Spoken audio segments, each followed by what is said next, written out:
Hello and welcome to Slooh. I'm Paul Cox, your host for this special live Slooh Star Party. And together with our special expert guests, we're going to watch and learn about the most spectacular of all celestial events, a total solar eclipse. Now, over the course of the show, we're going to watch the moon's dark orb as it passes in front of the sun. We'll see the start of this from different locations at different times. But from our location here, which is what we're looking at now, it's a live video feed of the sun. We're here in Poplar, Bluff, Missouri, and it's going to start in about 40 minutes time. And the all-important totality will be in 2 hours time. But we've also got some feeds from elsewhere as well. Now, I do want to take this early opportunity to thank our hosts who organize this amazing event here. It's the Butler County 4-H Solar Festival and the Poplar Bluff Chamber of Commerce. I just want to show you a really quick view here, right? You only see it in this little pick by pick, but here we are, Slooh Mobile Observatory, Slooh broadcast team, Slooh hangers on, yay! And there, look, hundreds and hundreds of people here joining us for this amazing event. And look, you can kind of see we have been traveling for about 18 hours because we were in Texas. We decamped yesterday and we've come all the way up to Missouri. So do excuse us, might be a little bit more disorganized than we maybe would have liked. But anyway, I'm really glad you're here. You can stick around because we have got some really special stuff coming up. Now, if you are new to Slooh, we'll tell you a little bit about what we do here and how student members control Slooh's mountaintop robotic telescopes as they learn about astronomy we'll learn about these a little bit later, our interactive quest learning activities. And of course, this is Slooh. So if you don't know Slooh, but we have some fabulous live telescope views of the eclipse from our partners and members. But don't forget, Slooh members can snap images from the primary feed. That's going to come online soon. So if you're on the Slooh website, those are going to come online soon. You can snap live images from the primary feed here and use those images in our special Moments quest, where members can learn about the eclipse and create a stunning poster using the images they've snapped. Now, I mentioned expert guests, and my goodness, we have got a great lineup today, I'll tell you. We will be talking to Slooh's Director of Curriculum, Dr. John Beauvert. He's going to tell us about the special Eclipse quest and give us an Eclipse 101 back to basics on these remarkable events. And throughout the show, actually, we're going to be talking to John. We're going to be talking about the kind of phenomena that people here and anywhere with clear skies in the path of totality are going to be able to see. And it's not just about looking at the sun, because some of the really interesting effects are kind of behind you and elsewhere. We've got two other fascinating interviews coming up. Really looking forward to these. One of my favorites, if you've watched a Slooh eclipse show before, we have eclipse chaser and psychologist Dr. Kate Russo. She's going to be joining us to discuss her work to understand why and how these celestial events leave so many of us absolutely awestruck. We will get to some questions when we kind of pile into the show. So do put them in, but let me get through this little introduction. So that's Dr. Kate Russo. I'll tell you, every time I witness one of these, and it has to be totality. Partial eclipse, pretty cool. Totality, totally different level. So she's going to tell us, she's interviewed thousands of people about how these witnessing totality affect you. And I'll tell you, it's really primal. Well, it is for me anyway. You're going to see tears later. Now, who else are we going to talk to? We've got a special guest today, Joel Sersel. He is CEO of Trans-Astra, and he's going to be joining us to talk about our partnership to develop a Slooh space telescopes, a Slooh space telescope for students to use. But Joel is also going to be coming on with his expertise in eclipses, because he's going to be telling us about the peculiar cycle of solar eclipses, and that's called the Saros cycle. And it repeats every, I hope this doesn't kind of blow the punchline, Joel's punchline, but it repeats every 12 years, 11 days and 8 hours. So we're going to learn all about that a little bit later as well. But for those of you who know us, it is not just about the science that we love at Slooh. It's also how astronomy has been seen in history, culture, art, literature, music, and mythology. We'll also be talking to two of Slooh's educators, Keith Wozaleski and Milton Villarreal, who will be joining us to tell us about Eclipse legend and lore in South America. And actually, I just happen to have, honestly, this wasn't pre-planned, but we're at this lovely little stall here.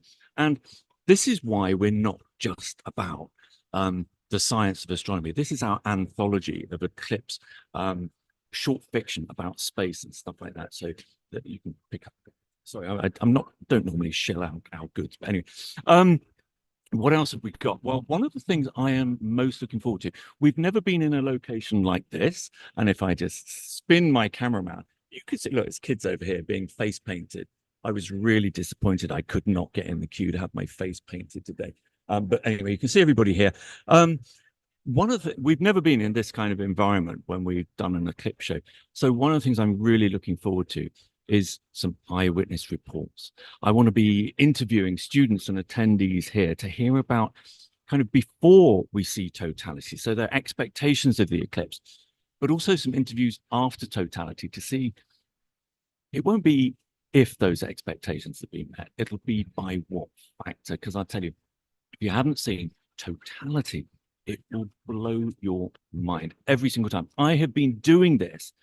We pioneered doing these live celestial broadcasts in 2008. I've been lucky enough to fly around the world, trek around the world as well, Iceland, Indonesia, Australia, all sorts, Africa, all sorts of places to witness these.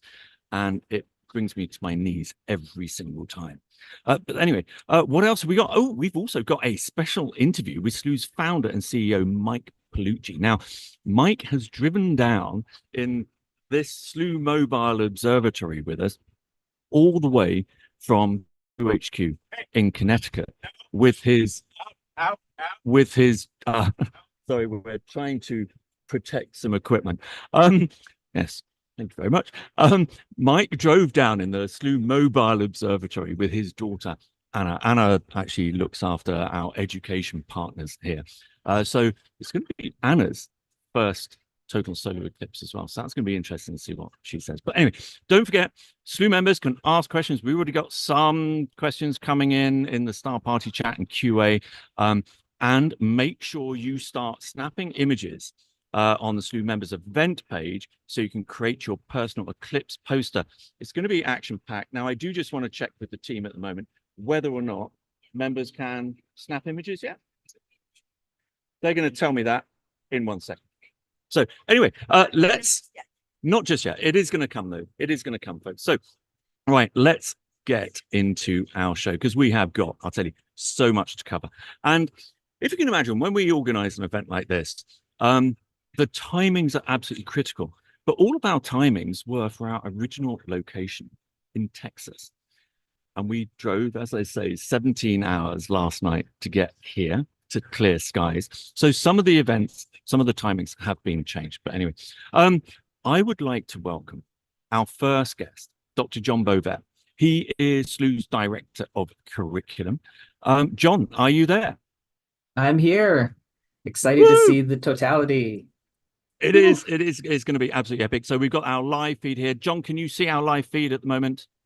I can. It looks beautiful. I can see a couple of sunspots on it too, which is fun. Always fun to see.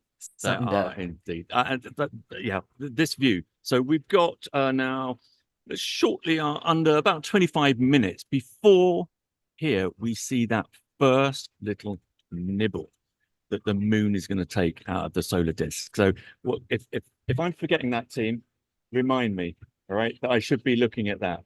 So when the eclipse starts, yeah, we don't want to miss that, do we, John? No, we don't. It's always something that who can see it first, who can see the bite first. So make Exactly. sure everybody's looking. Because actually we know the exact timing of when it starts, but actually it can be really quite difficult right at that beginning moment to sit. But before we get into all of that, John, I mentioned Slooh quests earlier, all right? And we're going to do the Eclipse 101 in a minute to explain what we're going to see and all that kind of stuff. But to start off with, can you tell us a little bit more about what these Quest learning activities are? Absolutely. Yeah. So at Slooh, we have a whole suite of telescopes around the world, and quests are our learning activities that give students something to learn about and use all of our state-of-the-art telescopes all around the world. These are coherent, well-sequenced, experiential learning activities that use Slooh's telescopes to capture images of celestial wonders while learning about different aspects of astronomy, science, social studies, history, arts, and other STEAM topics, which keep students excited and engaged to learn. So while on quest, students schedule missions on the telescopes. That's how they control the telescopes to have them look at what they want. And then they work directly with the data that they capture with the telescopes, and their learning is assessed along the way. And at the end of the quest, the activity culminates in the students creating a poster-sized infographic that showcases what they learned, showcases their data, and it gives them an opportunity to create something personalized to remind themselves about the quest.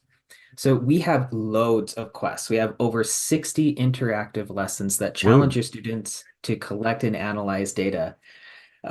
And what's even more is our quests are aligned to the current standard curricula in GSS, Common Core. We're even aligned to the latest Texas TEKS standards, and we're finding even more standards to align our quests Well, to. and So, I know you happen to have a whole bunch of new Quest developments in line. So that's great. So that's how students learn astronomy with our live telescopes.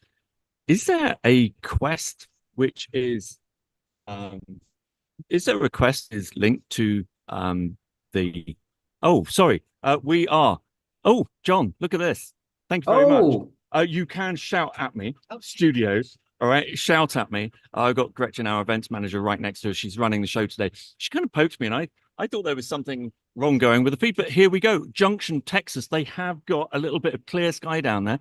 John, it started. The eclipse has wow. started down in Texas. They are so lucky to have a cloud-free sky. What are we looking at, John? Oh, we're looking at the first bite that we could see just partially the moon is just starting to cover the sun's disk. We have a couple of different views. It looks like on the left we have the H alpha view, which lets us see more detail on the sun's surface. It's basically just hot hydrogen giving off light. On the right side we have a white light view, which is kind of the visual spectrum. So we can't really see too much detail, but we can totally point out that that's the surface of the sun. Man, that Yeah, is so gorgeous. these are our partners who are down there, the Exploratorium. They were thinking of moving up here with us because they thought that Texas was like the rest of us was going to be clouded out. But the weather forecast down there is still a bit dodgy. And actually, you can see from the view on the right-hand side that they have got some cloud. The view on the left-hand side is affected less. But that's Mhm. pretty good. The eclipse has started in North America. That's pretty exciting. Now, what's actually causing that we're going to get to is basically the moon shadow, and it is racing across the USA now at about 1,500 miles an hour, which is pretty fast.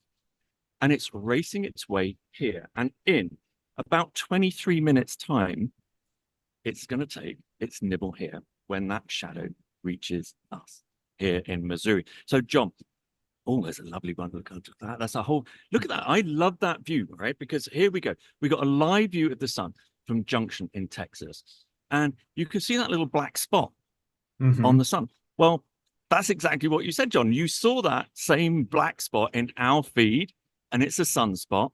But if we are we able to click between this feed and our own feed? Because there we go. The eclipse has already started in Junction, Texas. If we hop over to our feed here in Missouri, we are going to see there it is. There's the sun. There's There that it sunspot, is. slightly different position. But it's no nibble is taken out of the sun. We need to switch off that captioning if we can. That is Right, let's amazing. go back to the junction feed because that's pretty cool. John, we were talking about Quest learning activities, and you told us what they are, and that's how students learn. And I think I asked you right at the beginning. Um, okay, Right, I'm just being told. So members who are waiting for live images to be coming through, Andrew, our ops manager, is saying he's working on it. It's going to be up fairly soon. All right. So, jolly good. Thank you very much. John, is there a quest related to this event, the eclipse? There is. We have a special, what we call a moments quest for the total solar eclipse 2024. If you go on to the Slooh quest discovery page, you could either search up eclipse, or if you go in the filters and click on the new quest, you'll see it front and center. And you want to go in there and start that quest, because once you're able to start snapping images of the eclipse, you want to start snapping images and create a time lapse basically of the entire event, and then you'll be able to put all of those images on a quest poster and print it out and share it with the world. John, are you able to share that quest on screen so viewers can actually see what it looks like? Absolutely. Oh, yes, please. Go on. Because I haven't seen this yet. I've been so busy, I haven't managed to catch up with this yet. All right, Okay, so this so is the quest. This is the Slooh's website. So when a student logs in, this is what they see. And there's the special moments quest, Total Solar Eclipse 2024. yep. What does a quest And look like then? so when we go into the quest is a series of steps. And each step has a series of panels. So this quest is teaching all teaching students all about this particular solar eclipse, when it occurs, why it's occurring. It has some awesome infographics throughout. Teaches about the different kinds of shadows, which down in Texas, they're in the penumbral shadow now. And you all are going to be in it as well soon. And pretty soon, the umbral shadow is going to overtake you all, and you'll see the total solar eclipse. Goes over the 5 stages, so a So this is global all stuff that visibility map. this is all stuff that we're going to talk about in our Yep, little Eclipse 101 coming up. But students can go over here and they can see it all in writing and learn about it within the quest. that's right. That's right. And I just Cool. want to show a quick preview. This is what the quest poster looks like without any images in it yet. So this is what Okay. your canvas for today's eclipse is going to be. So you can start thinking about if you want to spiral the eclipse down, or if you want to make rows and columns. It's totally up to you Very cool. what you'd like to Are do. there any other kind of sun or eclipse related quests that we've got? Because we said, we're not just about the science here. We love a bit of culture, a bit of history, stuff like that. Have we got any other quests like that, John? We do, we do. We do have a lunar phases quest, which does which does teaches about the different types of eclipses. And what's really cool about the way that quest is set up is you can actually add your eclipse image that you take today to your lunar phases poster and actually capture a new moon phase. This is the only time that you can actually see Exactly. that. But we also have other quests. Particularly, we have one called Mama Kia Inca Moon, which is covers lunar myths from the Inca culture, and there's particularly ones about how they viewed the eclipses, and that's really cool. Okay, and we're going to be talking to the author of that Incan Moon um, quest a little bit later. That's going to be cool. John, I think it is about time. In fact, were there any questions, folks, that we need to answer at the moment? How long is totality? So Bev Painter has asked that good question. So it kind of varies a little bit depending on where you are. But if I tell you that the Slooh Mobile Observatory traveled to the middle of Africa a few years ago, and we had to go, I think it was 4 days in 4x4s over the most horrendous countryside. And we landed up in dust storms and all sorts of stuff.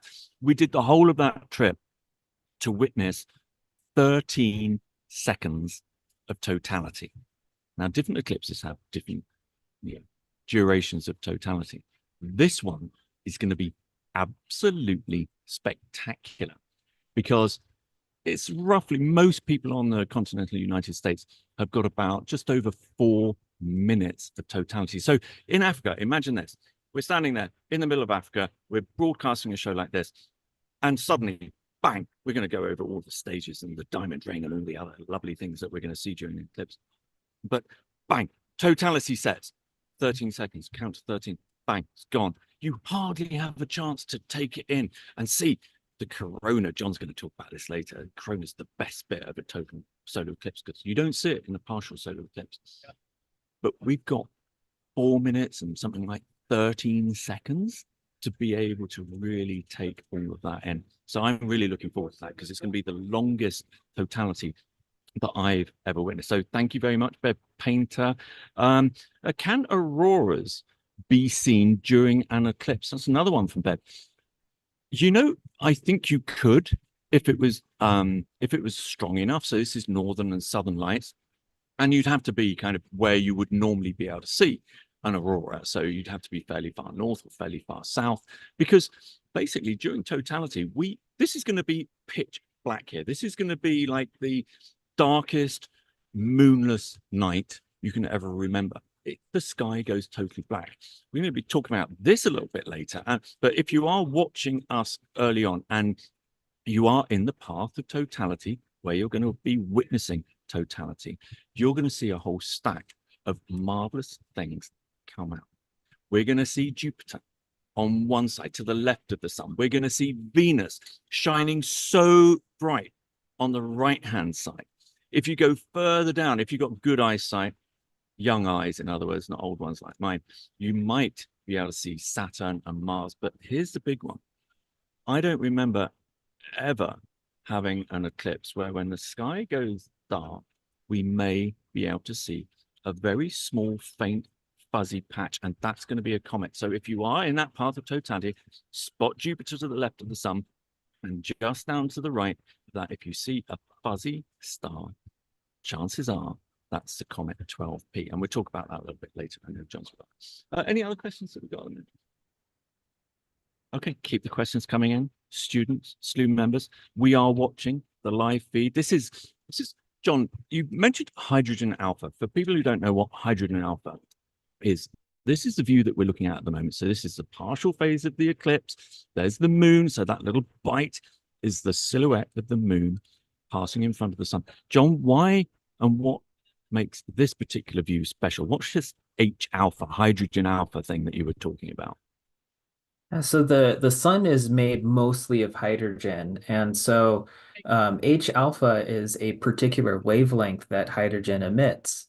And so what we do is, and this is on Slooh's Canary 5 Solar Telescope. There's a special sort of filter called an E-talon that basically only allows that wavelength of light into the telescope. And so what that allows us to do is we can then see how the hydrogen is moving on the surface of the sun. And that's why we're able to see what are called filaments, those like kind of dark lines that you can see just about to be engulfed by the sun here. It's so beautiful. But this allows us to see a lot of the magnetic features that occur on the sun's surface. Yeah, and so we can see filaments here. We can see active regions. So the filaments are these dark little bands. We can see active regions. We can see sunspots. If this view changes at all, we may even see prominences coming out from the edge of the sun. And one of the best opportunities during totality, if you are witnessing this yourself, obviously don't be looking at the sun directly without eclipse glasses, but during totality you can, and we'll explain that a little bit later. But if you're lucky, if we're lucky, we may be able to see these little purple prominences kind of coming out from the edge of the sun. There are so many things to talk about with eclipses, so many phenomena. We're also going to be talking about some other phenomena. It's not just about what's happening at the sun. If you're anywhere, this is even in where a partial phase is visible. Start looking at the shadows. Start taking in what's going around you at the moment. Because at the moment, we're here. We've got no eclipse started. It's just a typical sunny day. Yeah, everything looks normal. As the eclipse goes on, the light's going to change. Things are going to start getting a little bit eerie, right? And we'll explain all that. But John, we haven't actually talked about what is an eclipse, what causes it, what are we going to see? Let's go to our Eclipse 101. A little bit late, maybe. We're only 30 minutes in to the star party, but we've got enough time. So, John, what is an eclipse? Let's start there with the basics. An eclipse is an event where one celestial body or spacecraft passes into the shadow cast by another celestial body. The term comes from the ancient Greek noun that actually means darkening of a heavenly body. John, sorry, I'm going to interrupt. Members, Slooh Ops has got live snapping of images ready. So if you're on the event page, there are two tabs. On the left, oh, look at that. You lot are good switching over this kind of stuff. So on the event That page, was me. what you can see is the live show. So it's a broadcast, but there's another tab and it says Poplar, Bluff, Missouri. And that is our live feed. Now, if you press the little camera icon that you see on there, oh, you're doing it. I can't do that. I'm not going to get any images to do the Oh, quest, but you are. So it's me. I'm doing everybody it. else is going to be able to do this. This is a problem of doing this stuff. I can never actually do it myself. Anyway, snap images, and you can see that Gretchen, who's sitting next to me, has snapped some images here, and those are going to be available in the quest to do her poster. So that's pretty cool. So students, student members, it's looking pretty good. Okay. Thank you very These are much. my two images, Thank you by very the much, way. Tim. Oh, right. That's you, John. Thank you very So, much. Oh, so you're doing it. So it's not Gretchen. Oh, okay. So you're going to do your quest poster, but I don't get one. Okay. Fair enough. Well, I look forward to seeing yours, John. Make sure you share it as an observation with the rest of the community. So we were talking what is an absolutely. eclipse. All right. So So, the Earth is passing into the moon shadow today, right? that's right. Yeah, the Earth is passing right into the moon shadow, and we call that event a solar eclipse. So here's a diagram. This actually comes from the solar eclipse quest, where you could see that the shadow of the moon, this very small little dot, is intersecting the Earth. So the eclipse itself, the shadow does not stay stationary. This is racing across the Earth. And so to give you an idea, this is an animation showing what's going to be happening today. So it's already, this part of the shadow is already hit in Texas, and it's coming racing your way to where you all are at over in Yes, please. Missouri. Get it here quick. Get it here quick. Actually, we've only got, actually, it's 10 minutes or something, isn't it? Oh 10 yeah, minutes before partial starts here, team. Yeah, that's pretty cool. Oh, that's awesome. okay. So, John, there are Oops. different types of eclipses. By the way, that shadow, if you've only just joined us, that shadow is racing across the surface of Earth at something like 1,500 miles an hour. There are some aircraft today who are trying to stay in the path of totality as long as possible. So we've just had a little comment actually from Jeff Ramsey. The feed here is a little bit fuzzy, but that's because we do have a little bit of cloud. All right. So yeah, there's nothing we can do about the cloud, unfortunately. But anyway, so John, there are two different types of eclipses that observers in North America can see today. Those who can see a partial eclipse, those who can see a total eclipse. What's the difference between them?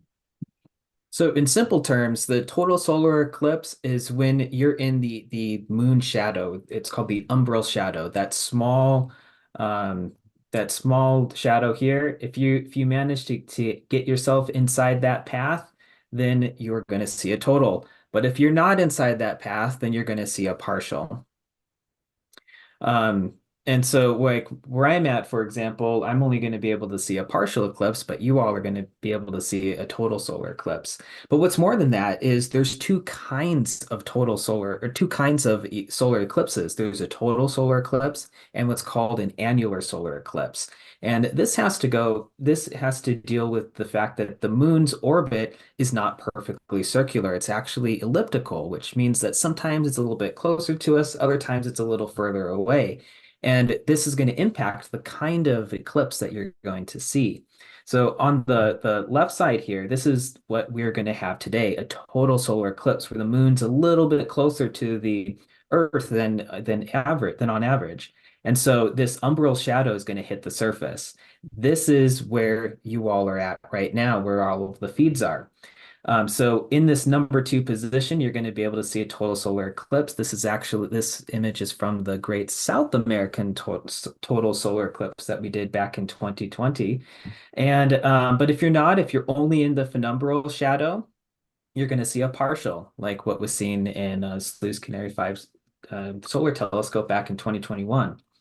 But if the moon is a bit further away, well, then the moon is going to be a little too small to cover the entirety of the sun's disk. And so with that, those are called an annular eclipse, not annual, but annular, which is Latin for ring. And when that happens, we get a beautiful ring of fire. This is the Ring of Fire eclipse. Number three here is from the star party that we did for October's annular eclipse. So eclipses are something that we love showing here at Slooh. So, John, am I right in saying, and I'm horrible, I feel dreadful to actually confirm this to you, but am I right in thinking that you have not witnessed a total solar eclipse yet? That's correct. That's correct. I have witnessed partial eclipses. I'm set up to actually see the partial of today's event. I have seen an annular eclipse. They're very beautiful, but no, I have yet to see a total solar eclipse. That's why So, it's so fun to see those here on Slooh. John, can we just go back? We're just going to take the feed from you because we want to take a look at Junction, Texas, which has got an absolutely fabulous view at the moment. Take it So away. while that's going on, I just wanted to say, talk about this thing between a partial solar eclipse and a total solar eclipse. And if you see a 99.99% partial solar eclipse, it is nothing in comparison to a total solar eclipse. It really isn't, because it's that final moment when that last little bit of sunlight gets snuffed out. And we're going to see this during the diamond rain. And I'll tell you, you are going to hear whooping and all manner of screaming here, because that's what happens when people see it. There really is no comparison between the two. Now, most of the country will be able to see a partial solar eclipse of one kind or another. Some will only see this, right? That's as far as the moon will cover the sun. But others will see 99.9% of it. But until it goes total, you're not actually going to witness what everybody raves about. And this is why people have been coming around the country. So, Next feed. oh, right. Sorry, we have got Nick Rotundo's feed. He's in Dallas today. He is in. So, Nick, he's sunny. He hasn't got cloud. How did that happen in Dallas? We weren't expecting that one. Nick is a Slooh member, an astrophotographer, a wonderful community member. And actually, I think his telescope broke last week. A member loaned him. Another member Another member, loaned him. a special member, Hank. Hank, hey, Matt, Hank, we're all in on you. Yeah. So cool. So, oh, look, you can see there is a little bit of cloud there that Nick's. But once again, so this is showing the whole. So the partial phase of the eclipse, that moon shadow, is sweeping across the country. It is going to be with us in how many minutes? A few. 8 minutes. 8 minutes. Have we got some timing? Have we got some timing somewhere? We are just going to check on this. So, right, 39 minutes past, 40 minutes past, right? That's when we are expecting. So we need to jump to our feed. About a minute. Yeah, because John, I want to make sure that you and I have a contest to see who can see the first nibble taken out. So 39 minutes, 40 minutes, we need to switch over to our feed, please. 39 minutes past, 40 minutes past. So, okay. So this is why people travel around the world to get into the path of totality. Nobody travels around the world to get in to see a partial solar eclipse. It's all about totality. So that's what it's about. We are very lucky to be hosted here by 4-H organization down here. Also the Poplar Bluff Chamber of Commerce. I'm just going to remind you of where we are. So here's the Slooh Mobile Observatory. Look, there's Slooh crew over there. Woo-hoo-hoo. Great people here running the show. But more importantly, look at all these people. And I bet you most of them have never seen what they're about to see today. Oh, there's a face painting over there. I still want my face painted. I think the challenge is for me to try and get my face painted at some point today. Probably just darken out. Probably be the best bet. John, where were we as far as eclipses are concerned? How often do they occur? There's about 2 to 5 solar eclipses that happen each year. And I said solar eclipse, so that includes annular eclipses as well. Total solar eclipses happen about every 18 months. Now, if you were, I don't want to move away from the Yeah, screen because we're we have doing got a this diagram. So contest, but yeah, let's there hold is a off. diagram I can Yeah, let's show. hold off the diagram and let's see. So we've got a couple of things kind of shaking the view here. We've got a little bit of wind on the telescope, but we have got some light cloud. But what we're looking for here, and it is going to be probably in about, yeah, any time from now, see who can spot the first nibble that the moon is going to take out of the sun. Now, we don't know exactly where because we didn't have time to orientate the telescope fully. So, John, let's take a look. So, tell us what we're seeing here at the moment. So, this is the sun through kind of white light. So, it's what it looks like through eclipse glasses, but there's a white dot on it. What's that about? I see a black dot. Is that um or is it the whole dot itself? I mean that whole thing is the sun. That's the sun's photosphere. It's you could think of that as like the surface of the sun. Um, and there's a whole lot of light coming to us because the sun is creating helium in its core and through the process of fusion and gamma rays are making its way from the core to the surface. And by the time those gamma rays make it to the surface, they've smeared out the wavelengths to be basically all of this color that we can see here. And it's based on the sun's temperature, which is interesting. Um, Hey, John, hold on a sec, because I am hearing in the background people saying, "Yeah, I can see it, I can see it." There are loads of people who aren't listening to the show, so they don't actually know the eclipse has actually started. Hey, the eclipse has started. If you got eclipse glasses, thank you. God, dear me. Right, can we see it in our live feed at the moment? I just wanted to show you actually the fabulous little telescope. There is our little telescope down there. It is pointing to Beautiful. it. We are going to see it any moment now. So, John, while we're talking about that, what else can you tell us about eclipses? I could tell you that what's really interesting about these eclipses, if you recall, the reason why this is a total solar eclipse is because the moon is a bit closer to us, so it's able to actually cover the entirety. John, we can see Oh, it. do We you can see see it. it? We can see it. Where? So this is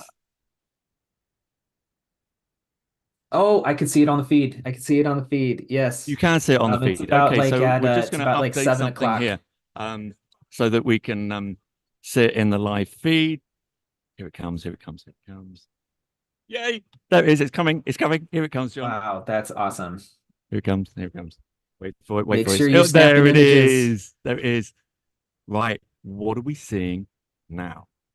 We're finally seeing part of the moon cover crossing into the disk of the sun from your location. Now it was already happening back in Texas, and now it's finally coming to you. So if you could think about that animation of the umbral shadow racing across the country, the United States, it's finally reaching you. That the penumbral shadow is just touching you. But once the totality happens, that's when that dark umbra shadow is going to be right on your location for 4 minutes and 11 seconds. Exactly. And that dark umbral shadow hasn't even reached down in Mexico yet. But Mm-mm. once again, it is racing across Earth's surface, probably at about 1,600 miles an hour. And it's racing towards us. And it's going to be, I think, we'll look at the timings actually. I should have these up on my screen really so I can keep looking at them. But I think it was about 2 hours into our live coverage we've been going. So it's about an hour and 15 minutes, I think. Because what we're going to watch now in our live feed here, we're going to watch it from Junction in Texas. We're going to be watching it from Dallas as well. And actually, if we switch between the different feeds, we can see the different progress. There we go. So that is from Dallas. Come back some back into view. So we can see it's more advanced down there as the umbral shadow gets deeper and deeper into. Oh, there's Junction, Texas. That is looking pretty good as well. So we're just going to see more and more of the sun covered throughout. Now, John, I think we can now go to the diagram that you were about to explain. Right. So when when thinking about how these eclipses happen, it's the moon is basically passing directly between the sun and the earth. Earlier, I showed this awesome eclipse or this awesome lunar phase diagram, and people, you may have seen these before in your walks of life. But it kind of looks like in this diagram, we should be having one of these solar eclipses every single month because when the moon is in a new moon, it looks like it's directly between the sun and the earth. So why do they happen? So why are they so rare?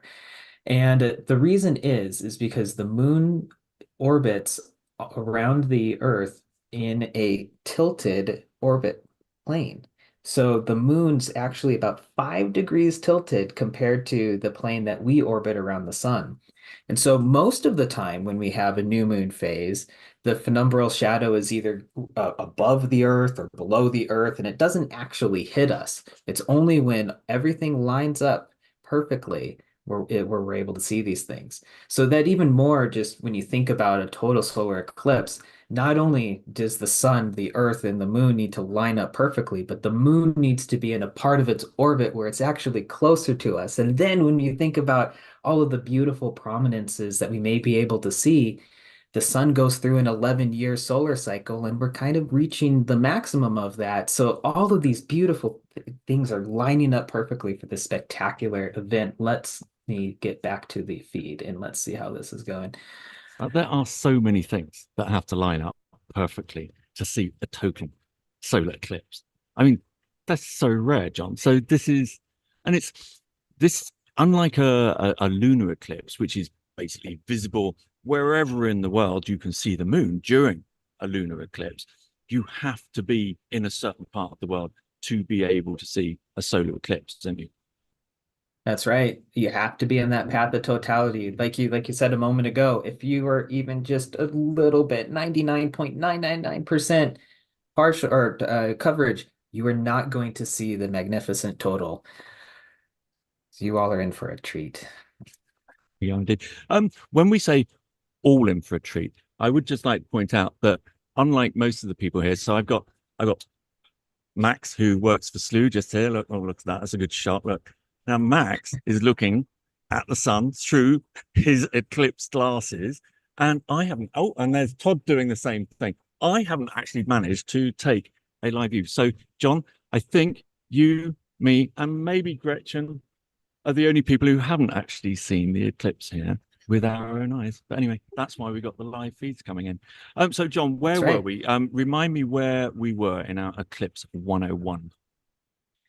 So I was just about to tell you about yet another cosmic coincidence about a total solar eclipse. And that's actually the fact that the moon is slowly moving away from the Earth. It actually moves away from the Earth about 3.8 centimeters, which is about an inch and a half every year. And it may seem like that's kind of crazy. How can we even measure those sorts of things? Well, when the Apollo astronauts were on the moon, three of the Apollo missions left a special mirror on there. And so what we're able to do from Apache Point, New Mexico, is shoot a laser at the moon. And the laser reflects off of these mirrors and it comes back towards the Earth's surface. And based on the fact that the speed of light is constant, we can calculate how far away the moon is. And it looks like it's moving a bit further away. Now, what that means, though, is that the moon is getting smaller and smaller every single year. And so there's going to be a point in the future where the moon is not going to be big enough to cover the entire disk of the sun. And so total solar eclipses are something that eventually we're not going to have. Now, I did a quick back of the envelope calculation because I thought, man, I hope this isn't any time in my lifetime because I haven't yet seen one. Well, I am happy to announce that the calculations I got was about 475 million years from now, this moon will be a bit too far away for there to be a total solar eclipse. Oh, So sorry, a half a say, billion years, hold on, John. Hold on. How long? 475 million years. So we can see total solar eclipses for the next 475 million years. Yes. Okay, so Yes. you've still got a chance to see one then. I do. So I'm excited. But if we look at, we won't go back to that diagram, but if we think about that diagram, what's going to happen over that period of time is the period of totality is going to get shorter and shorter and shorter, right? Not over a single lifetime, but over hundreds and thousands of years. So that's rather cool. So back of envelope, you are a PhD astronomer, is that correct? That's correct.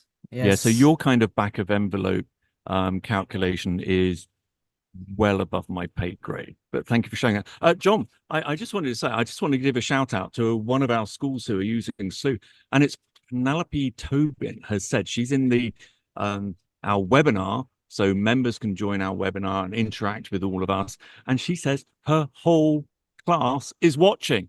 You Oh, didn't wow. tell us, which school you're from, but hi, all of Penelope Tobin's class and students. I hope you're enjoying this, but wait until we get to totality because it's going to get better and better and better. Now, John, you're going to come back in a short while. It might be sooner rather than later. So we're going to talk about eclipse phenomena. But I've got a few people here. Oh, I'll show them to you while we're here. Slooh team, wave, please. Yay! So I want to find out from some of them, because I haven't witnessed a total solar eclipse yet, exactly what they're anticipating. So come over here, Anna. Come over here. So I would like to welcome, this is Anna Palucci. Anna, first of all, tell us what you do.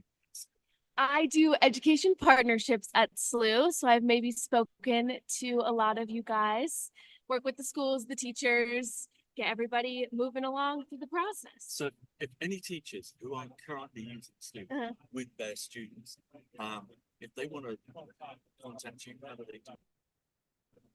Anna@slooh.com. Email me. You've probably gotten an email from me before. So am I right in thinking this is your first total solar eclipse? Yeah. Now that we've taken- This is my first ever eclipse. I missed You haven't seen- 2017. I missed, yeah. No kidding. I haven't seen any, so I am very excited. But you've already seen that, something you haven't really seen, which is Yeah. that little, so with your eclipse glasses, Yep. you've seen that first little, like, these are very special eclipse Yes. glasses. These are very cool ones. I got a glimpse already. Yeah, Do these I are get a pair amazing. of these? We'll see. Maybe. We'll see, okay. Depends how well I do. Yeah, exactly. So what do you think so far? Just being able to see, frankly, the sun. Oh, You it's say amazing. glasses like that, but then when did you see that first little then? It was about maybe like 3 or 4, like maybe like 2 minutes after they said it began. But it's crazy because here it's just everything's normal, and then it's like, Oh my word! I'm sorry. wow. What on earth is going on there? Wow. Excuse me, but are you allowed to talk? I can. He can. Who are you? Buffalo Bill. Okay, and where do you come from, and what are you doing here?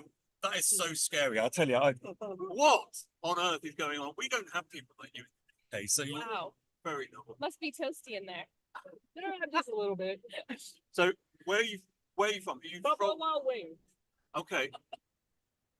Okay, well, listen, thank you very much for joining us. I'm still a little bit kind of awestruck and a little bit bemused. Thanks very much, Mike, for bringing that little surprise over.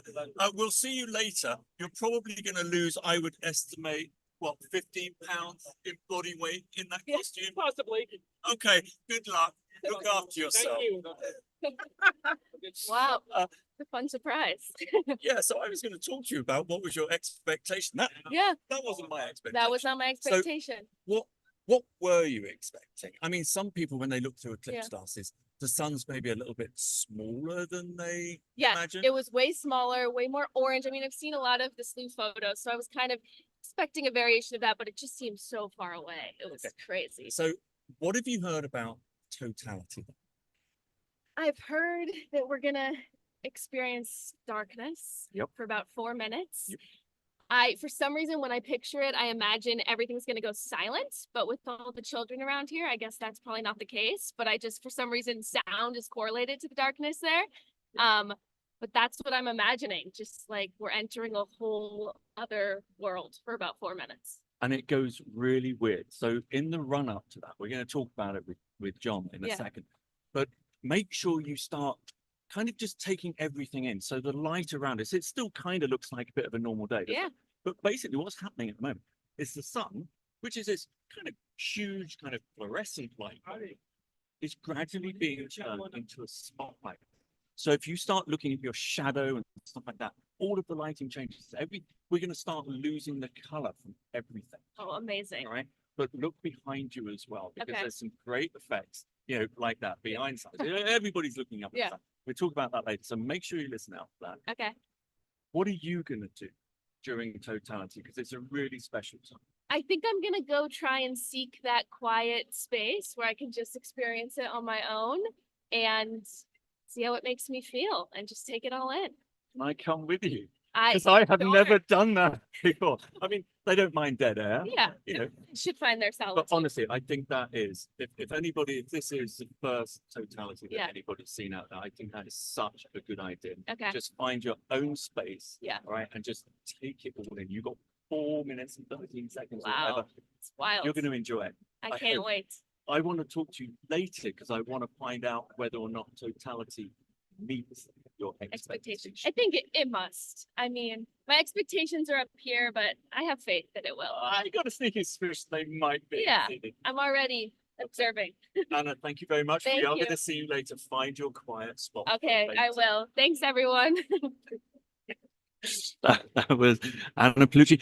You may notice actually there's a common name here, because one of the gentlemen who was sitting over there is Mike Palucci, who is the founder and CEO of Slooh. And this is a real passion project for us. We want to get students learning about astronomy with live telescopes. We've got telescopes around the world. We've got telescopes in Chile. We've got telescopes in the Canary Islands on top of volcanoes. Each one of them costs about $100,000, and students around the world get to use those telescopes every single night. So, you know, we're looking at the sun and we're looking at the moon today, but students are looking at galaxies, nebulae, stars, star clusters, planets. We have a special solar telescope that we look at every single day. We have moon scopes as well. So it's all pretty cool. So do pop over and have a look. I'm just going to look around, see what the timing is. We've got a few minutes here. I'm going to interrupt our producer, actually, our events manager. Hello, Gretchen. Hi, how are you? I'm right here. Yeah, you're a bit busy at the moment. What are you up to? Well, I'm managing the live streams and making sure that we have a constant view of the sun so that everybody can watch what's happening. So you are Exciting. controlling a telescope. Yes. You are managing the webinar where students and Slooh members are hanging out and asking us questions, and you're feeding over lovely bits of paper to me with those questions. And that's coming from Todd over there. We're going to talk to Todd a bit later on as well. What else are you up to? Between the different feeds, keeping an eye on stuff, Multitasking. keeping right? control of me. Well, I don't know anything about multitasking. So, Yeah. you know, right. So- But yeah, so I've got the feed on my phone. I have the telescope over there. I can monitor it on my phone, make sure it's coming through for everybody, all of our viewers, and showing up on the Slooh page so we get their fantastic pictures, right? So it's a lot, but I'm so super happy to be here and be part of it. It's great stuff. Buffalo Wild Wings. And Is this our new official sponsor? Is this actual food? Oh, yes, wings, and they have a nice cauliflower wing for anybody who's vegetarian. Well, don't bring me this. I want the bowl of wings, please. Come on. and Oh. hopefully I'm also going to be eating wings. So there Okay, you go. yeah, you can't get the staff. I mean, that's Slooh's CEO and founder. Oh my word. Anyway, thank you very much, Gretchen. I'm going to let you get back to the job. Thank you. I'm just going to say one thing to Gretchen, actually. Hold on one second.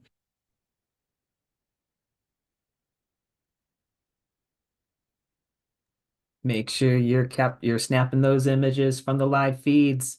building up your Eclipse images for your poster. These are some really awesome images coming through. Thank you, John, for filling in. Dr. John Beauvais, remind us who you are, John. I am Dr. John Beauvais. I am the Director of Curriculum here at Slooh. I love coming up with awesome learning activities for students from kindergarten all the way up through college and beyond. Giving awesome learning activities for our to use our telescopes. Excellent. We've got some. Some chat popped up from the Slooh webinar with Slooh members and stuff like that. It's looking pretty cool. People are having an absolutely great time down there. So. Very good. Anyway, let's move on, John, because this is a biggie. This is a really big and a really important subject that we're going to talk about now. It's about eclipse phenomena. So we've already kind of mentioned them a few times. But as I said to Anna there, you've got to look behind you for some of these phenomena. But let's first of all talk about the phases of an eclipse. What are they?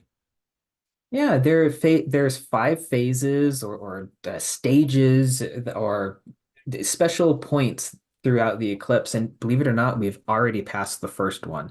It's called first contact, and that is when the partial eclipse begins. So right when the moon took that bite out of the sun, that is first contact. Now, second contact is going to be coming up soon, and this is when the moon covers the entire solar disk, and that's basically the beginning of totality. That's the second phase.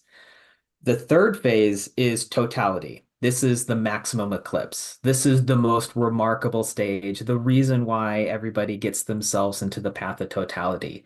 The moon completely obscures the sun. The sky darkens, planets and stars become visible, and the sun's beautiful and magnificent and ethereal corona can finally be seen. It's not typically seen.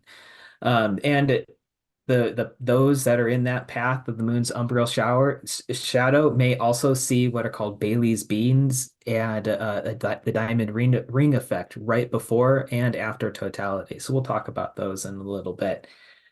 After that, the fourth stage, which is called Contact 3, marks the end of totality as the moon once again begins to reveal the surface of the sun or the sun's disk. And then after that, it marks the fifth and final stage, which is moving back into a partial eclipse. And that goes until the moon completely leaves the sun and we go back to seeing the normal, beautiful orb in the sky. And it's important to keep your eclipse glasses on throughout these stages. So when you're there in person. Yeah, so What's cool. that's something really important that we haven't really talked about. So we've mentioned eclipse glasses. If you haven't got a pair of glasses that look like this, which are in good condition, do not look directly at the sun today. It's not going to do any favors to your eyesight whatsoever. You will damage your eyes. You need to use these if you're only going to see a partial eclipse. So if you're outside the path of totality, but even when you're in the path of totality, during the partial phases, you need to use these. During totality, though, you can look. So when the sky goes totally black, when we've seen some of those effects, like the diamond ring, you can take your glasses off, and that's when you're going to be able to see. Actually, during that stage, if you still had your eclipse glasses on, you will see absolutely nothing. Everything will be totally black. But anyway, John, some of the other phenomena that we can see through this. So what have we got? We've got some environmental changes and stuff like that, and changes to shadows or crescent shadows, stuff like that. What can you tell us about some of the other phenomena that anybody who's lucky enough to be witnessing the eclipse themselves can watch today? I think other than the most obvious of the things becoming darker around you, you'll immediately notice a temperature change. Without the sun's radiation hitting the surface of the earth, all of a sudden, it's almost like it's the middle of the night all of a sudden. Yes, the shadows are going to become a little different as well. In fact, where you're at right now, and even where I'm at, because the partial is happening here, you'll be able to see little silhouettes of the partial eclipse through leaves or through like a colander, for example. And then without the sun's light. Now, even though the sun seems like it's a yellow star, the sun actually emits all of the wavelengths of light that we can see with our eyes, and even beyond, it emits UV and infrared. But without that sunlight hitting the earth, all of a sudden the colors around you may turn gray. And nature is going to act a little differently as well. So if you could maybe hear some insects or birds around you right now, try and see if you can hear them when the actual totality happens.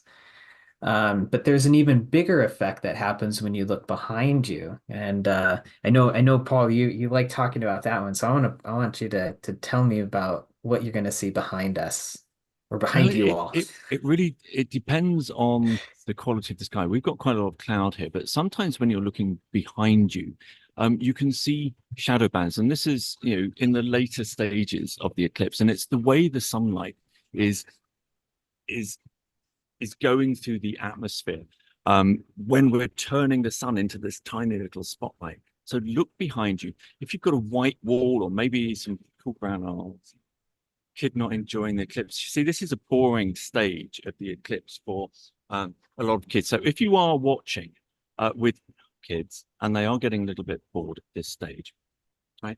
We don't have a calendar with us today.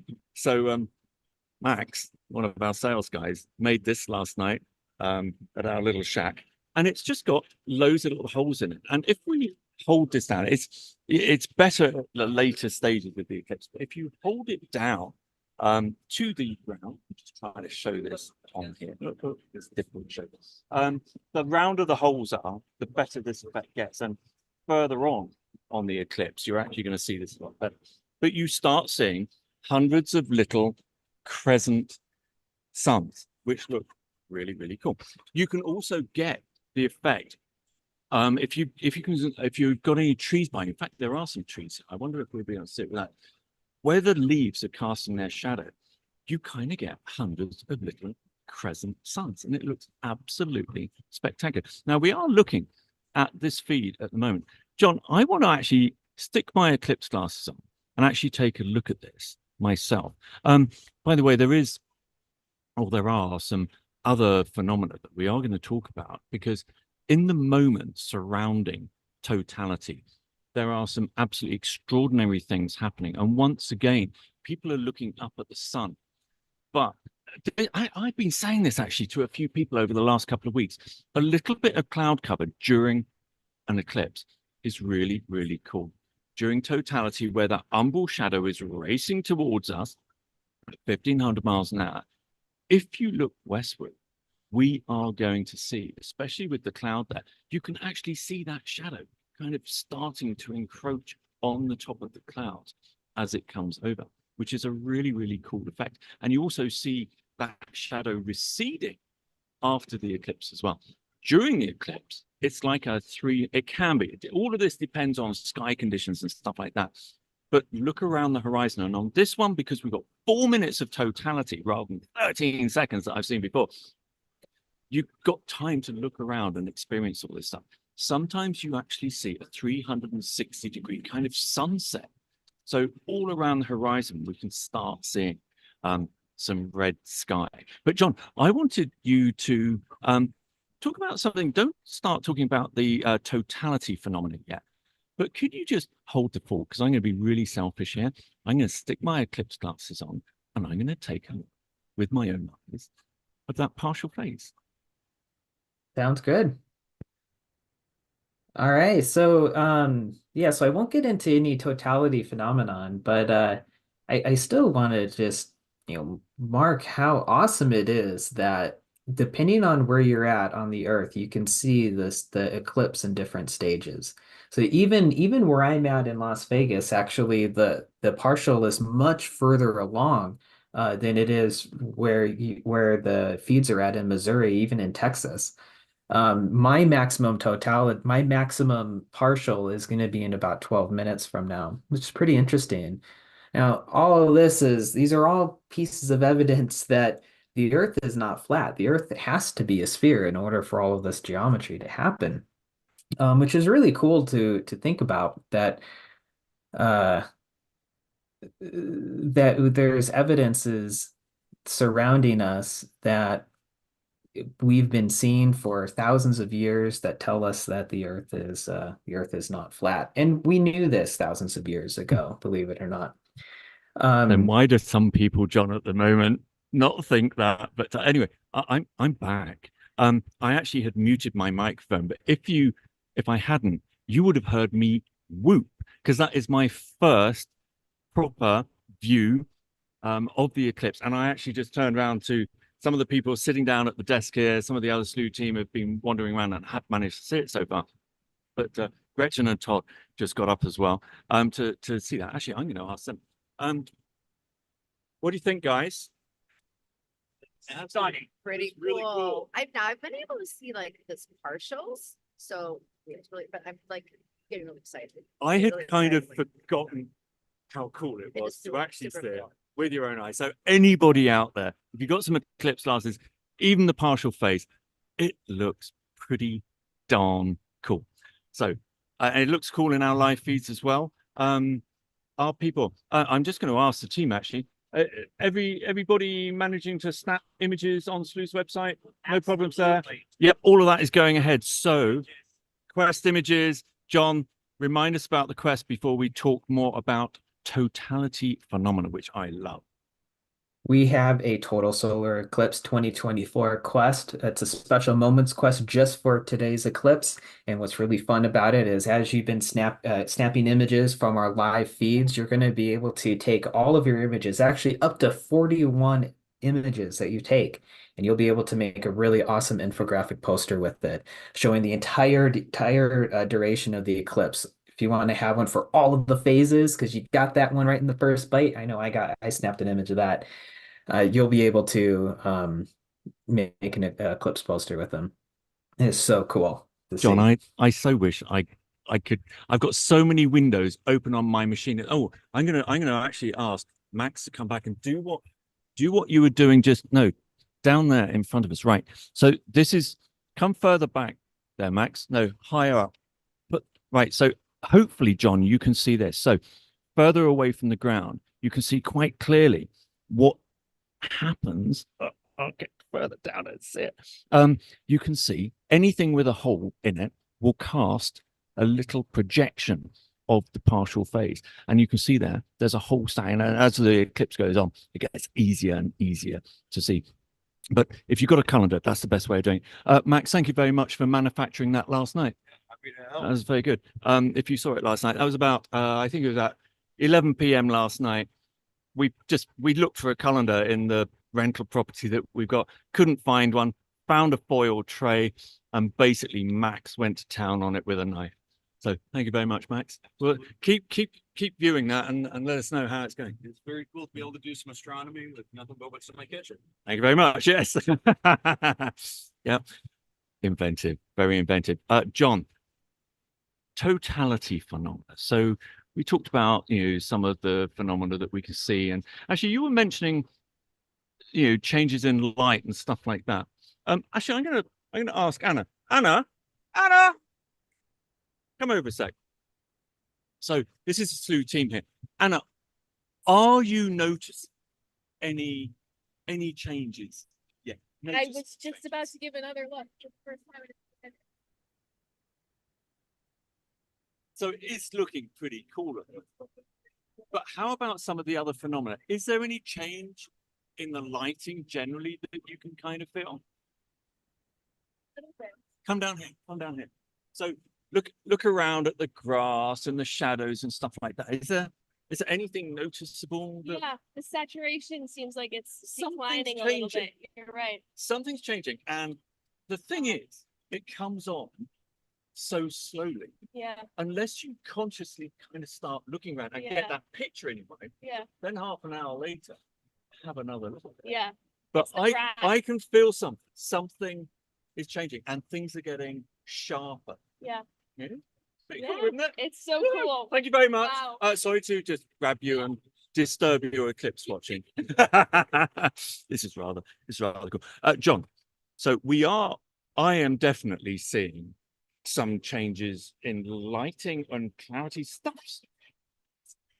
think there's a cloud, That's- cloud cover or something, right? It's sort of Yeah, it's just hard to do. odd. It is very odd to describe. And we are going to be talking to Dr. Kate Russo later, who's an eclipse chaser and psychologist, and she studied this a great deal, both the science and the effect it has.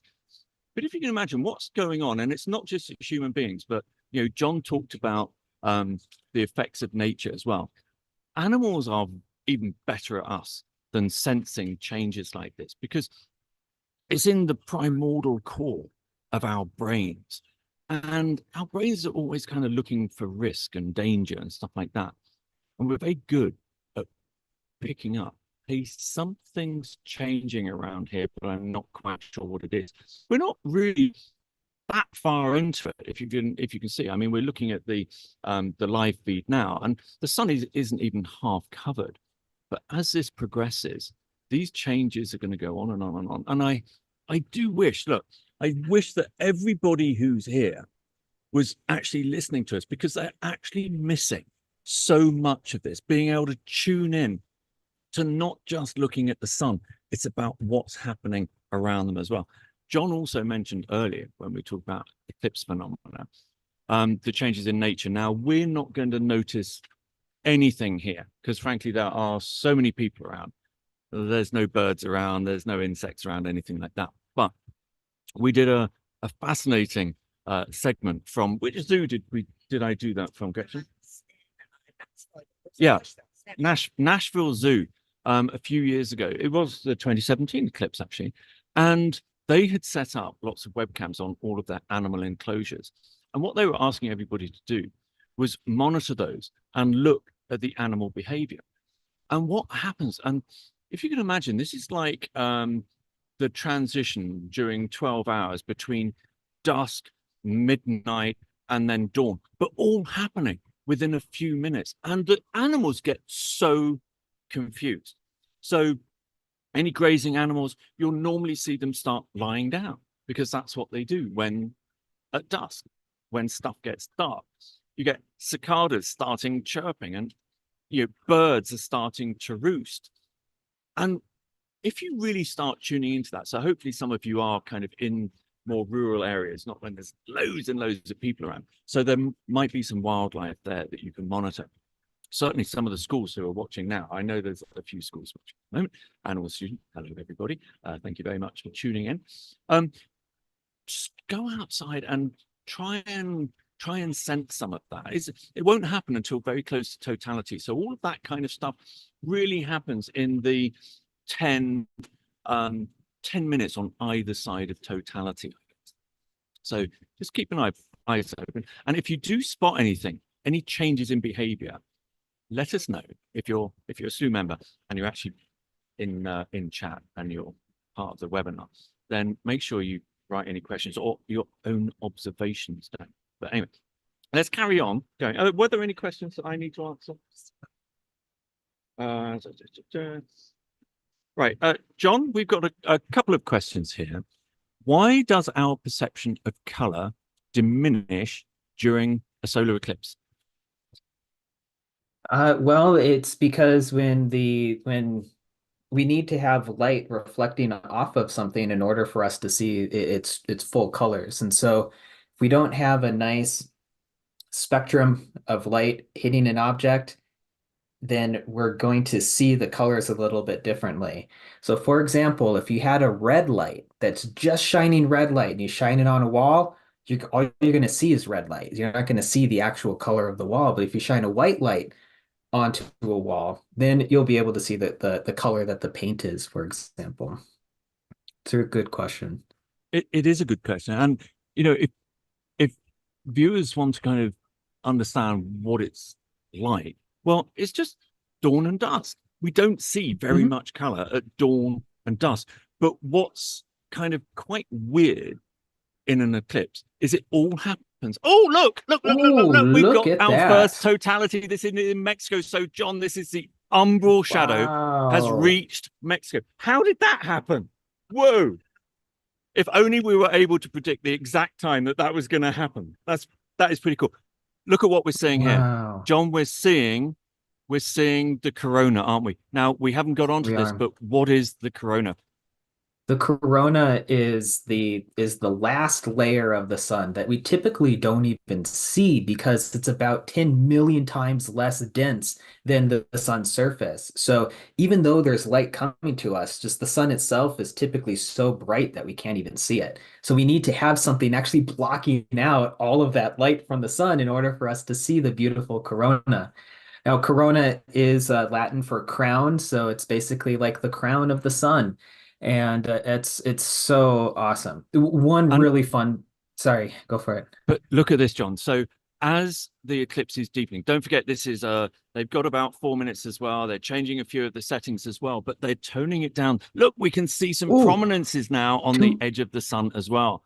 But my goodness, you yeah. can actually see more of the corona start appearing as you get deeper and deeper into the eclipse. But we've got, so this is giving us a clue of what we're going to see in some of the feed today. Probably not the feed here because it's white light, but we can see prominences. So we've got two little blips on either side, about the 5 o'clock position on the sun, and there's a little purple one about 2 o'clock. Now, people who are witnessing this themselves with their own eyes, only during totality, this is when you can take off your eclipse glasses to look at it. We will hopefully see those. So keep an eye open for those. What are prominences, Wow. John? So, a little bit ago, when we were looking at the hydrogen alpha views of the sun, we were pointing out those filaments, which were those like kind of dark, line-like structures that were on the surface. Those filaments are actually eruptions coming from the surface of the sun, and those prominences are basically the eruptions as viewed from the side. So the filaments and prominences are actually the same thing. We're just viewing them in slightly different conditions. Wow, it's really it's amazing. We're having a hard time seeing those prominences now because the eclipse is still happening, and the moon is moving. It looks like in the upper right direction. So this Um, feed is being provided by one of our feed partners at the Exploratorium. We've worked with them a great deal over the years, and they, oh look, we are about to get diamond ring. yep. So we haven't actually talked about these effects, but we're actually, there it is. Oh, there it Bang, is. diamond ring. If only everybody here knew just how good this is. I Wow. wish they were watching the show because they don't know what is about to happen, or not about to happen, but in a very short time here. I'm about to be fed the times. How long we got? Give me a countdown on when we're going to see that, please. 1:56. So, 13:56. so about half an hour's time. 35. 35 minutes time. Thank you. I need some help here, please. 35 minutes time. That's what we're going to see. But look how quickly it changes. Bang, diamond ring, totality. It all happens so quickly. So what's happened now is that umbral shadow just passed through Mexico is now passing on, and it is racing towards us at a staggering, well, it's supersonic, isn't it? I think Mike Palucci asked me a couple of weeks ago, how fast does this thing travel, and can we get in an airplane and actually keep up with it? Not unless you're in an F-16 or something, I think, right?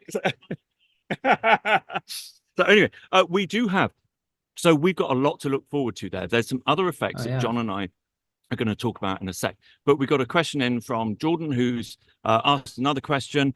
How does, John, a solar eclipse affect the appearance of clouds? I haven't heard of that one before. Well, you're not going to have as much light going through the clouds. So we might see some strange banding because Yeah. the way the I just noticed a huge change actually. So I've just looked away. I've been looking at my screen and I've just looked away. I'm going to ask the Slooh team. You won't be able to hear them. I'm going to ask them. Team, are you actually noticing any? They are. They're all saying over there. Colder. We're already noticing because basically about half the sun. There you go in our light feed. Nearly half the sun has been snuffed out. So almost half the energy from the sun is no longer reaching us. Now that is great for me because I like cold weather, but they're starting to shiver. They're all wearing t-shirts, but they're going to be putting jumpers on in a sec. So anyway, thank you very much. But they are noticing this change in lighting. Anna, you said it before. It's really difficult to describe, isn't it? Nikki, you're picturing this?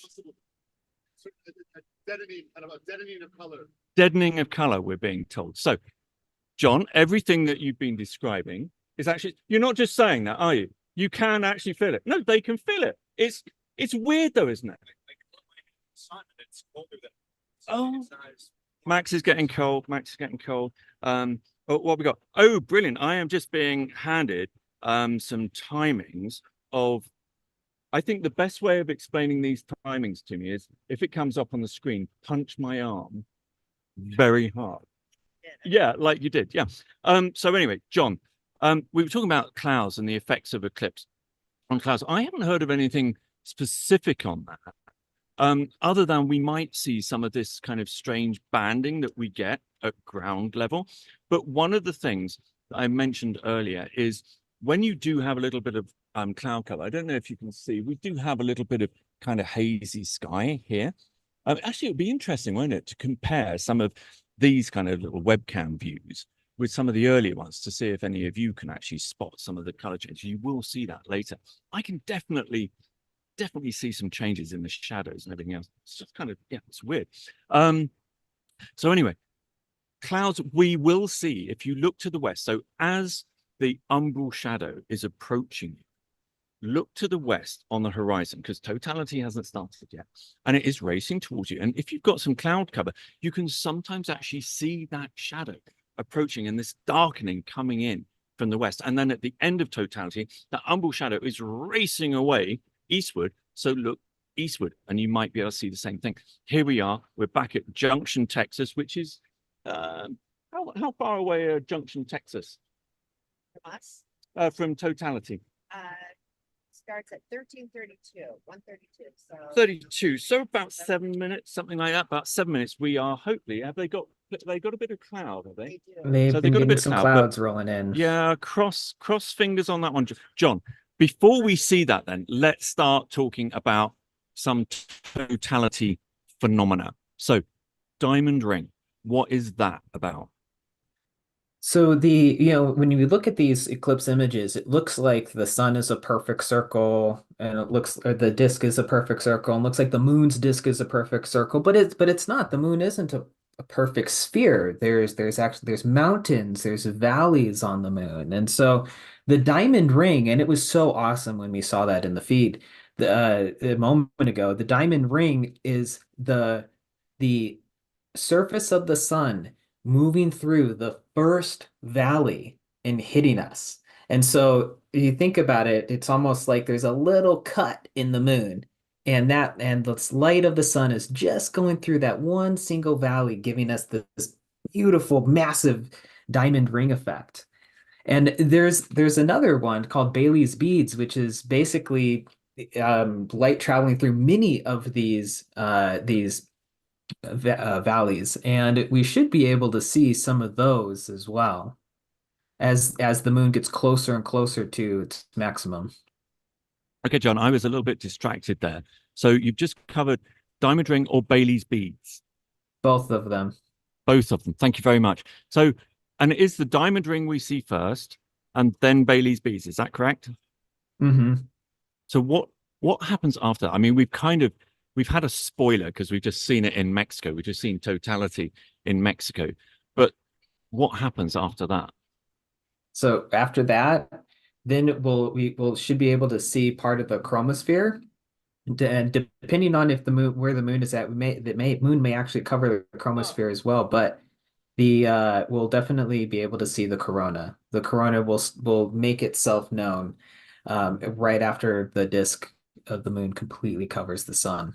Yep. So we see the chromosphere appearing, and that's at the same time that we saw some of those prominences appearing as well. That's right. Yeah, because those prominences are basically anchored into the chromosphere, and they flow out from there.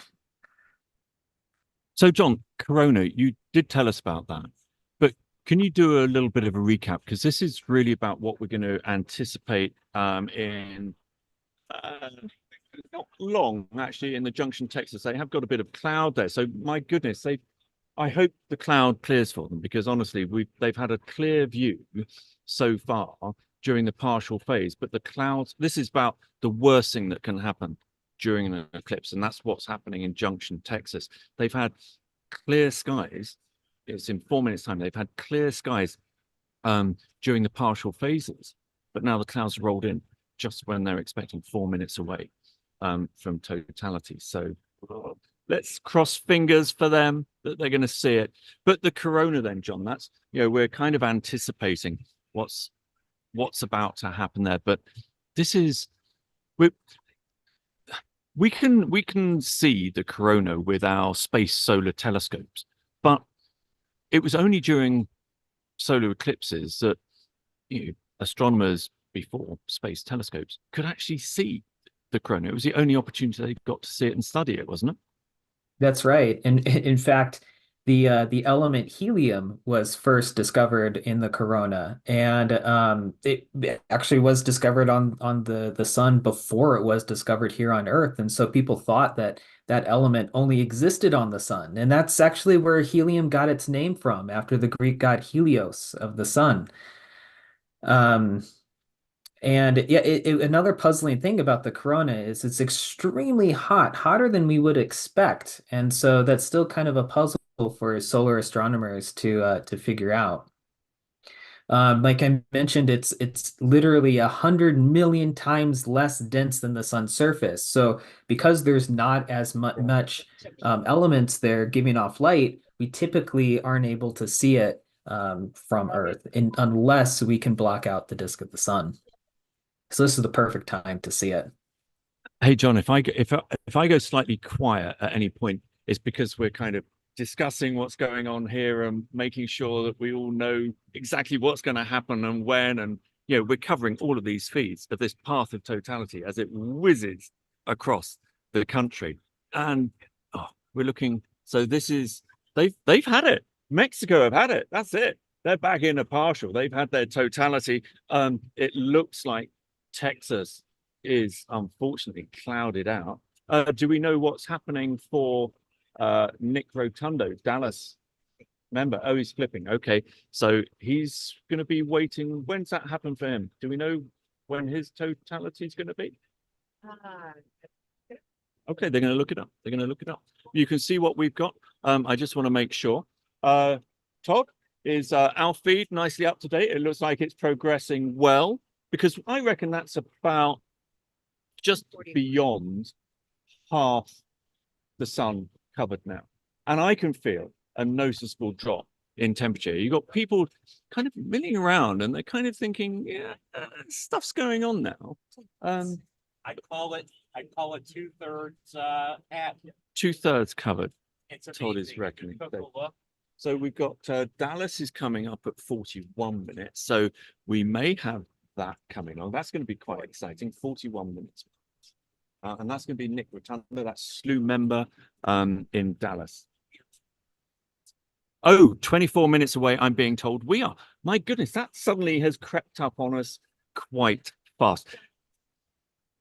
Junction, they're cloudy. Oh, sorry, Junction, because that's probably finished for them, hasn't it?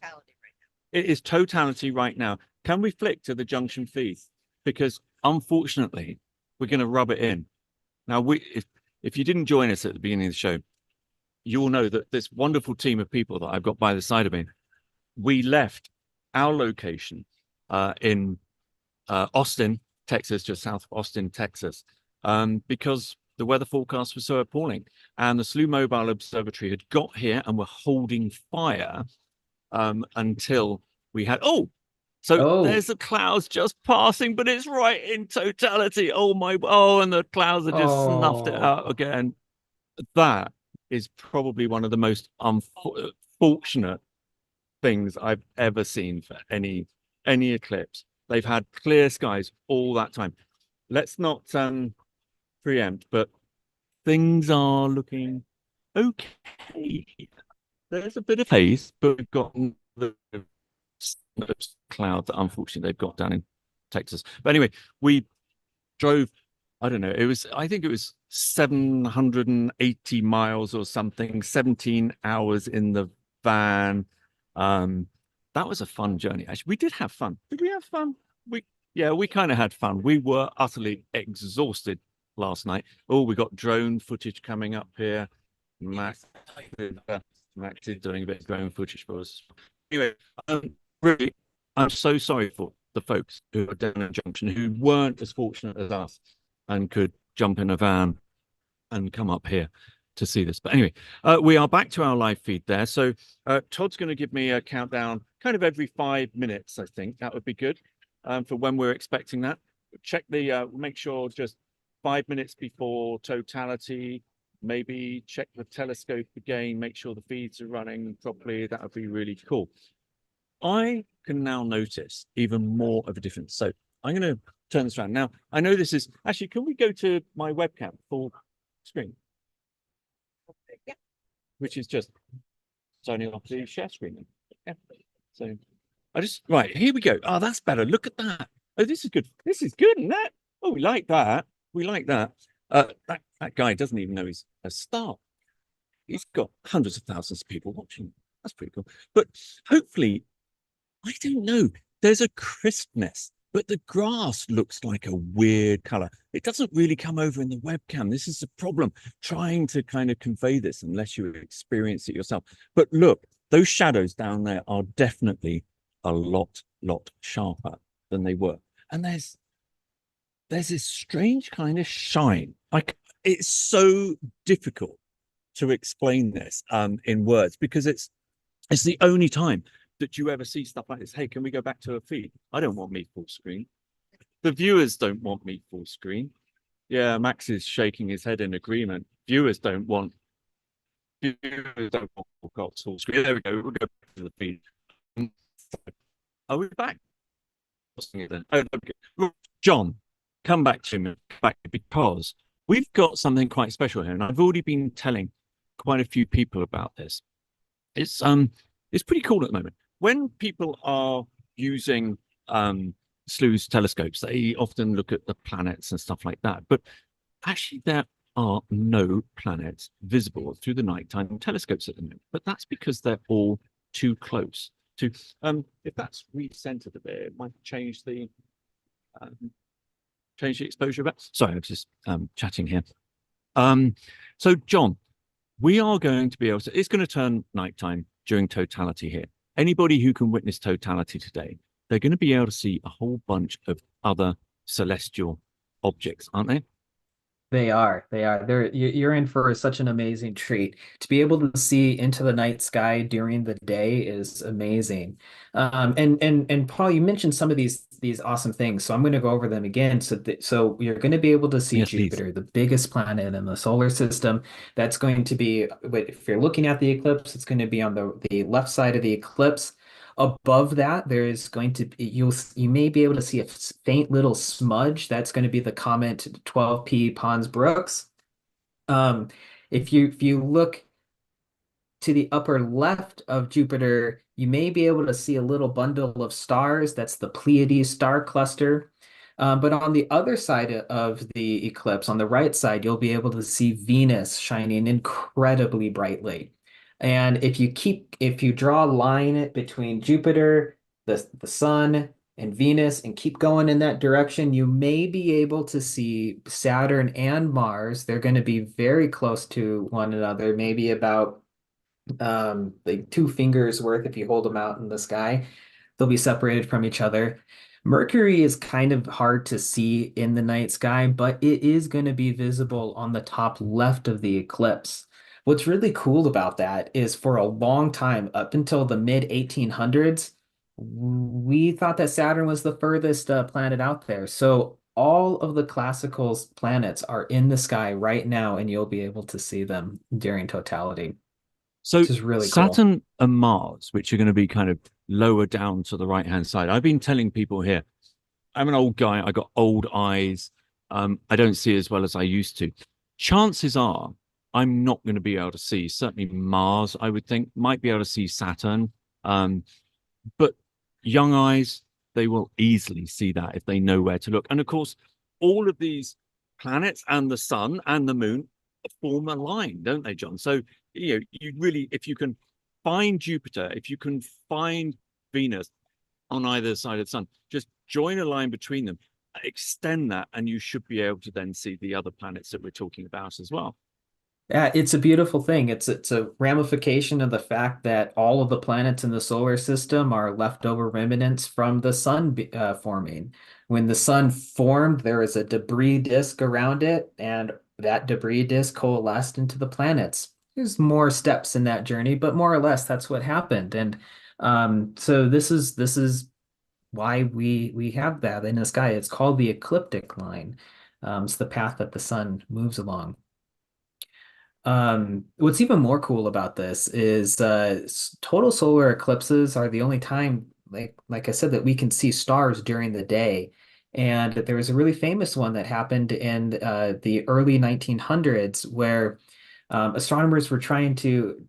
Einstein came up with this crazy idea called the general theory of relativity, and we there is a ramification of that where massive objects change where the direction of light comes from the stars.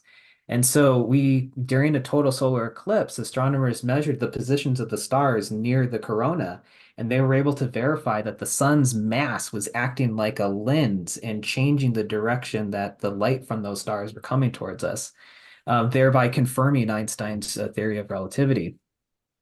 Before that, we actually that theory wasn't very it was there wasn't very much evidence to support it, but after that, there was a lot of evidence, and here we are today.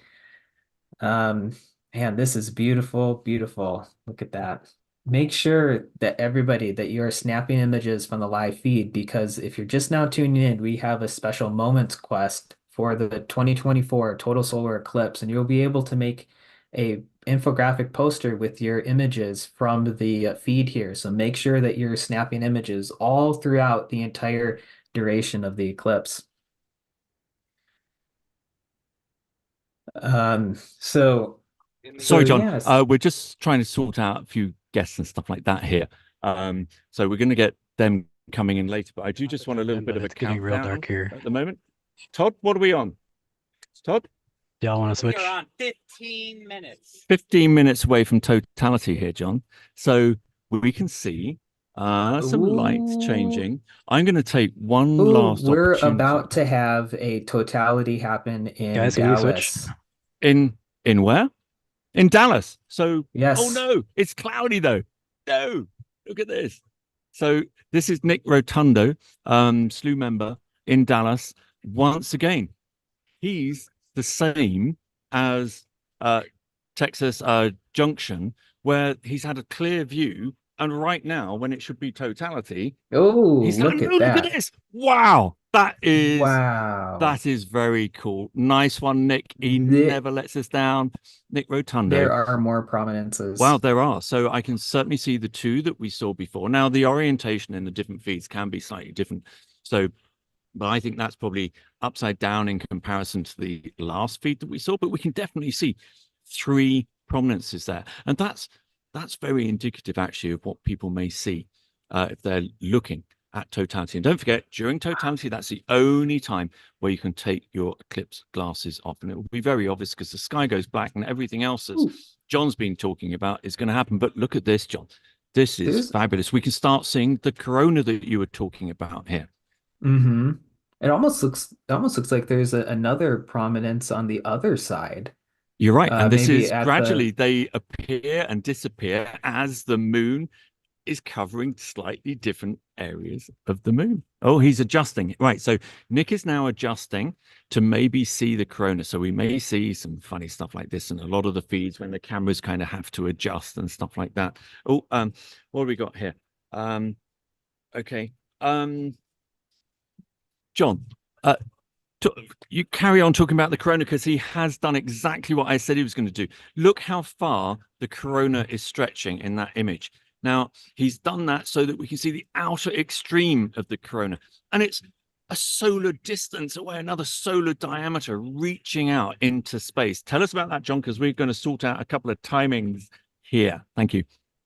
Yeah, and it's amazing to think, look at this corona.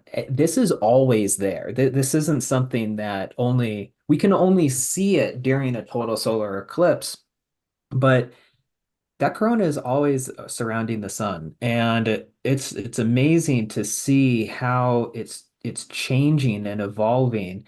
as the cloud covers kind of go in front of it. But again, I mentioned earlier that the sun goes through an 11-year solar cycle. And so, right, and what happens in that solar cycle, the sun's magnetic field lines start to tangle up with one another. And this is what causes a lot of the magnetic activity. We're reaching the peak of that solar cycle. So there's a lot of activity happening. And so it's going to make the corona look very different than it would be if we were in a solar minimum. It's going to kind of evolve and move, and it's looking very beautiful. If you're just now tuning in, the corona is incredibly, it's called rarefied. It's about 100 Yeah. million times less dense than the solar surface, and so we typically can't see them unless we're with our naked eye, unless we're actually having one of these Oh, total there's solar. diamond Ooh, ring we have coming a in, diamond John. ring, another Wow. diamond ring. Look at that. Gosh. So that live, if so, we're going to see that. People here are going to see that with their own eyes, and I think it's one of the most extraordinary parts of a solar eclipse to see that diamond ring suddenly jump into view. But thank you very much, Nick Rotunda, Slooh member down in Dallas. He managed to catch the hole in the cloud. So thank you very much, Nick. That looks absolutely wonderful. We're just checking a few things here once again, John. So give us a countdown. 11 minutes. We got 11 minutes here, John. So stuff now. So I'm gonna if we can go full screen again on my webcam, because what you can see at the moment is people are starting to kind of look around. There it is coming around. I think the sky is darker and bluer than it was earlier. All right. We're seeing down here this grass, these shadows now, all right, are really, really crisp. Oh, is Joel joining us? He is. Joel, can you hear me? Yes. Hi, how are you? Wow, you're joining us from the car. Now, I'm sorry. I'm pulled over. I'm safe. Don't worry. Excellent. Thank you very much. Now, I'm sorry we didn't get the message through to you to come on and see us. We are on a countdown for 10 minutes. So we have to make sure that we're clear of this. But Joel Sussel, CEO of TransAstra, tell us about the partnership that you've developed with Slooh to put a space telescope up in space for students to use.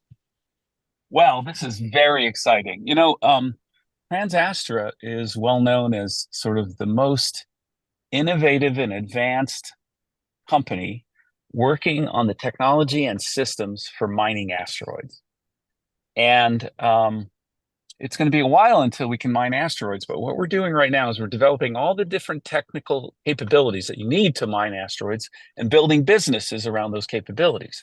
And there are really 4 things that you have to do if you want to mine asteroids. You have to find more asteroids. You have to know how to get around in space better with better space propulsion systems than we do today. You have to be able to capture asteroids, and you have to be able to process the materials. And so we call that detect, move, capture, and process. And on the detect side, we operate a network of telescopes, a global network of telescopes that we call the Sutter network. Sutter is named after Sutter's Mill, where they discovered gold in California, and that led to the California gold rush. We intend to find enough asteroids to foment a gold rush to space for asteroid mining with our Sutter telescopes. Right now, we're just on the ground, but we have a plan to put a Sutter telescope in space in partnership with Slooh. So we will be owning and operating our own space telescope that we will use for prospecting asteroids and also for commercial work, for contracting from private companies and for the US Space Force to find missing things in space, but also to prospect asteroids and to work with Slooh so that the students and astronomers that work with Slooh can use that space telescope to target exciting things to look at in space. So that's what it's about. It's utterly remarkable that we're talking about students being able to use a space telescope in the same way that they're kind of using Slooh's telescopes on the top of volcanoes halfway around the world. Exactly. But listen, we are short for time. Now, Okay. you were going to also talk to us about this peculiar cycle called the Saros cycle, which is about eclipses. Could you give us a brief explanation about that How cycle? long of an explanation can you take? I'll look at my watch here. What have we got? We've probably got about 4 or 5 minutes. Okay, well, Sorry the to do that Saros, to you, Joel. the Saros cycle, if I remember correctly, it's the Saros cycle is I think it's 18 years, 11 days, 8 hours, and some minutes. And it's a cycle that repeats. And if you have a certain type of eclipse, it doesn't repeat exactly, but it pretty repeats very closely on that period. Now, the interesting thing about it is because of that 8 hours, it means that the Earth will have rotated about a third of the way around during that that leftover 8 hours in the 18-year cycle. So that an eclipse that's, say, for example, in North America, this time, 18 years hence, would be 120 degrees of longitude around the globe in a completely different place 18 years hence. But the Saros cycle was originally an observation made by the ancient Babylonians about 2,700 years ago. And it wasn't, and then different societies noticed this by studying the stars and noticing patterns and so on. So, for example, about 800 or 900 years after the Babylonians, the Mayans noticed it. They get a lot of credit for that. And virtually all the different societies around the world where people looked at the stars to understand the seasons for planning their plantings and that sort of thing, noticed it. But what we now know, and we've known for a few hundred years now, is that the reason for the Saros cycle is because of the way the moon moves around the Earth and the different measures of a lunar month. So a lot of people think a lunar month is just the time that it takes from a new moon to another new moon. But there are actually 3 different measures of the lunar month. And a really important one is called the Draconian month. Have you ever heard of the Draconian month? I have. So a lot of people haven't, but the Draconian month is the time it takes for the moon to go from crossing the ecliptic as its ascending node passes through the ecliptic to the next time that happens. Now, what's interesting is that the reason it's called the Draconian month is because the ancients viewed the plane of the ecliptic, which is the plane in the sky that the sun goes through, and the lunar plane. They recognized that there was these 2 different planes of motion. They viewed the sun as light and life. They viewed the moon as more darkness and death, and they viewed the Ouroboros, or the dragon, connecting those 2, and that's why that's called the Draconian month. Anyway, there are 3 different types of lunar months, three different cycles that the moon operates on. When all those cycles when an even number of all those cycles occur, that's the Saros cycle, and that's what leads to that 18-year, 11-day, 8-hour cycle of the Saros cycle. And I think it's really, really cool because it shows some fundamental things about the scientific process, which is starts with simple observations like the ancients made, and then higher and higher fidelity models, and then later a detailed scientific understanding. Now, of course, precision predictions of eclipses require numerical integration of the equations of motion of the planetary bodies, and they don't require much scientific understanding at all. You just crank it out on a computer. But the scientific understanding that led to the understanding eclipses is really fundamental to our society and our technologies, and I think it's just a wonderful story. Thank you, Joel. I am going to have to end it there. I'm sorry that we couldn't get you on. I hated to cut you off now. No, it's wonderful. Thank you so much for having me, and this is exciting. It is, and I'll tell you, I've got to tell everybody here kind of what's happening. So, Joel, thank you very much for joining us. Cheers. We hope to see you very soon. Let's do it. Ciao. Take care. Bye now. Now then, I'll show you what's happening, folks. We got the live feed is buffering a little bit. We've got lots of things happening. The lighting here has changed dramatically. The other thing that I noticed is everything is going quiet. Everybody is going quiet. We've got 10 to 20 degree temperature drop. Yeah, you can feel the temperature drop. We had the wind build. Some of us are going to go out now and actually try and have a look, because I'll see if my webcam can actually show it to you. So excuse me, it might get a bit messy right now. We could, and see that, my word, there. So my webcam might not do it justice, but actually we could go full screen on my webcam at the moment and switch over. So have a look. So actually there it is. That's a pretty good view, isn't it? I like that. And it's coming through quite clearly. So it's not going to damage my webcam. It looks white. I'm telling Gretchen that she needs to come out here and have a look. We're not going to remove the filter at the moment from the telescope view, but my goodness, it is, the lighting difference is absolutely astonishing. Absolutely astonishing. I'm going to try and keep that on here, because actually this might be a pretty good view that we've got of this. So don't forget, you can still capture images. So the lighting around here has just gone absolutely crazy. Absolutely crazy. 1 minute away from totality. This is when stuff happens really quickly. Wow. Look at this. Here we go. It's suddenly getting darker and darker and darker. Darker and darker. Here we go. Here we go. Wow. Goodness me. This is such an eerie feeling. Goodness me. Can you see this? I hope you can see this so well. So we can remove the filter at any point if you want to remove the filter from our main feed. And there it goes. And I can see Venus on the right. I can see, where's Jupiter? I can't quite see. Here you can see. It is almost. John, can you shut your microphone off? Thank you. There we go. Wow. That is remarkable, folks. Absolutely remarkable. I can see Venus. I can see Jupiter up here. Hopefully you might be able to pick this out in the feed. We can now see the corona surrounding the sun. This is what John was talking about earlier. Everybody, Gretchen, we need to flick over to the telescope feed if we can, please, because that is looking pretty spectacular. We're about to flick over to totality. No, because I'm talking, so you need to screen share that, please. Wow. Oh my word. Look, it's dark. You can see around. There we go. Look at that. My word, there is our telescope feed.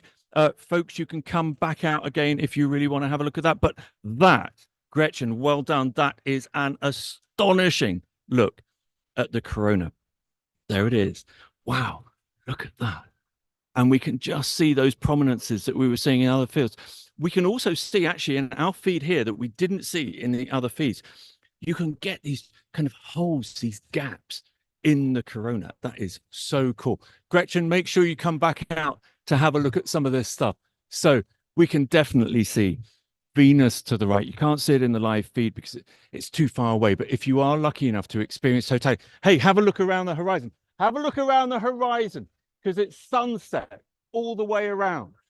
This is the kind of stuff that people miss. They're looking up at the sun, which is absolutely remarkable. But yeah, there is a plane over there. I saw exactly the same. It's been stuck there for ages. It's obviously hovering, filming all this. We've got clear skies here. We drove 17 hours to look at this. I can actually see a prominence. Can everybody see the prominence on the bottom? Can you see the prominence on the bottom of the sun? Sorry, I'm trying to make sure people here don't miss it as well because it is absolutely astonishing. This is the first time I've been able to witness totality in this kind of length and detail and actually say it because I actually did step out of what we're seeing. We've got a little bit of buffering on our live feed, but don't worry, it's coming back. Everybody's using their mobile phones and stuff like that. This is pretty cool. I'm also going to share. It is pitch black. It is dark here. It is absolutely astonishing. Unless you experience totality, you have no idea what this is like at all. It is stunning. We can see this huge prominence on the bottom of the sun. Straight down, John Bear, the corona, huge tenuous atmosphere, the sun that stretches out, the crown reaches out so far. I can see Jupiter. I can't see Mars or Saturn. Other people could. Gretchen's here. She's looking after the telescopes and stuff like this. But we've got a fabulous telescope view here of it. My goodness, the corona is stretching out so far. And that prominence is looking so good. Now, we're going to watch this because we will get, I haven't kept an eye on the timing, but the total solar eclipse will come to an end. And what we'll end up seeing is that diamond ring effect. See if you can spot the Bailey's beads, right, that Dr. John Bovair was talking about. But I'm looking for, because I missed the beginning of it, so I missed the diamond ring first time. I'm making sure Gretchen doesn't miss diamond ring as well. We can sort that out. We're just looking for a little bit of a filter. Where's that gone? So anyway, Gretchen, make sure you don't miss diamond ring. We can stand in front of the telescope to protect it after that happens, but we must be a minute away. I think I can see a brightening on one edge now. So I've got a sneaking suspicion that it's coming. It's coming. Here's the diamond ring, folks. There it is. Woo! That is absolutely stunning. My word, that's amazing. I hope my webcam can do it some kind of justice. It's trying to adjust there, but there you can see it coming in the live feed. It's slightly delayed, and there it is. My word, we've captured that perfectly in our live telescope view here at Slooh's mobile observatory. Wow, and it's daylight. My goodness, look at that. And suddenly, yeah, we're back to kind of normality, but you have to experience this. If you get the opportunity, travel around the globe to witness this. We've still got this extraordinary lighting here. It's absolutely mad. Oh, we've got the filter back on. So yeah, there we go. So bang, we are back into a partial solar eclipse. And suddenly this is like kind of dawn, kind of speeded up 100-fold or something. Wow. I want to talk to Mike Palucci. He's just witnessed totality here. Mike, what do you think? What do you think of that? Oh, it's majestic. It was a 9-day drive to get here, so it was a little feeling of relief that the weather cleared, and then it's 4 minutes of glory, and it's just totally worth it. You said one thing when I asked you what your priorities were. It was totality. We did it. We did it again, my man. We Wow. did it again.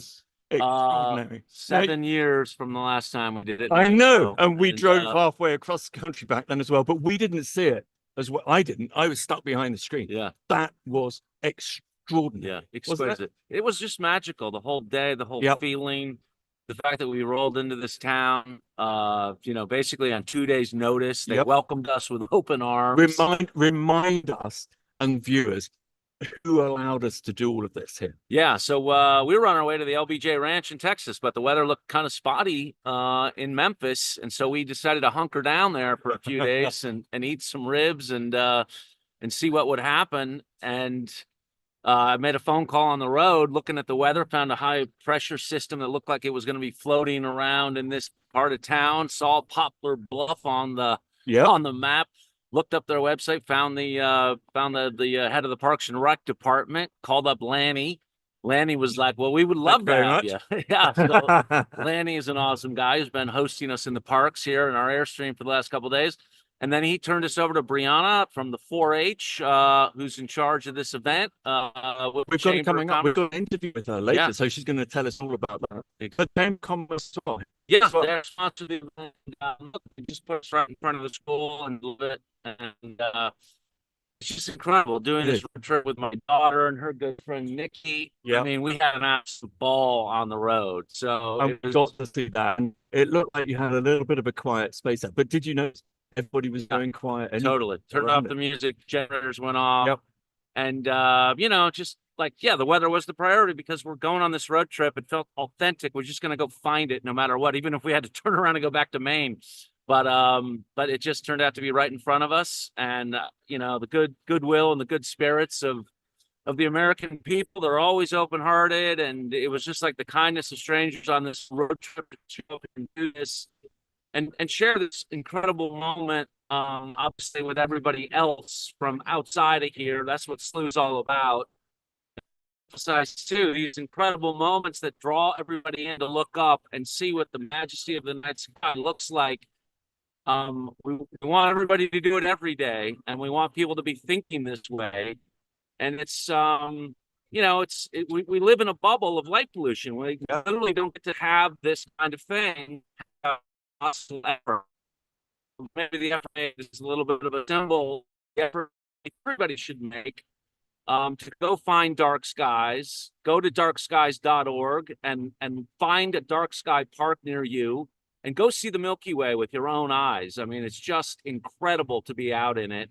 And obviously, every single day at Slooh, you know, with a global telescope network and an education curriculum, putting Slooh into schools, we're trying to get everyone to have exposure to this at the earliest age, to get their own awareness of it, to build their mind's eye for it. I mean, this is just so incredible. When you see it, it's hard not to like be completely enthralled, but there's so much out there to see, and you just have to kind of learn how to see and learn how to think about it. Nobody's better than you, Paul, at helping people see that.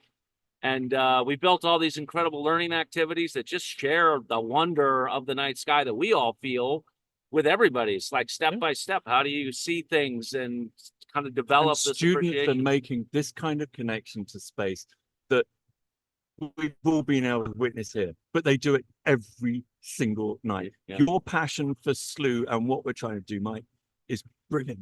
Thank you, my man. I certainly feel passionate about STEM education. It's not a one-day wonder. No. You know, these things are the hook that might draw you in, but nobody masters anything in a day. And we just have been doing this for 15 years and more, loving every second of it, to try to get people to engage and then see that they can take the step, and really anyone can be an astronomer. I mean, anyone can learn to think like an astronomer.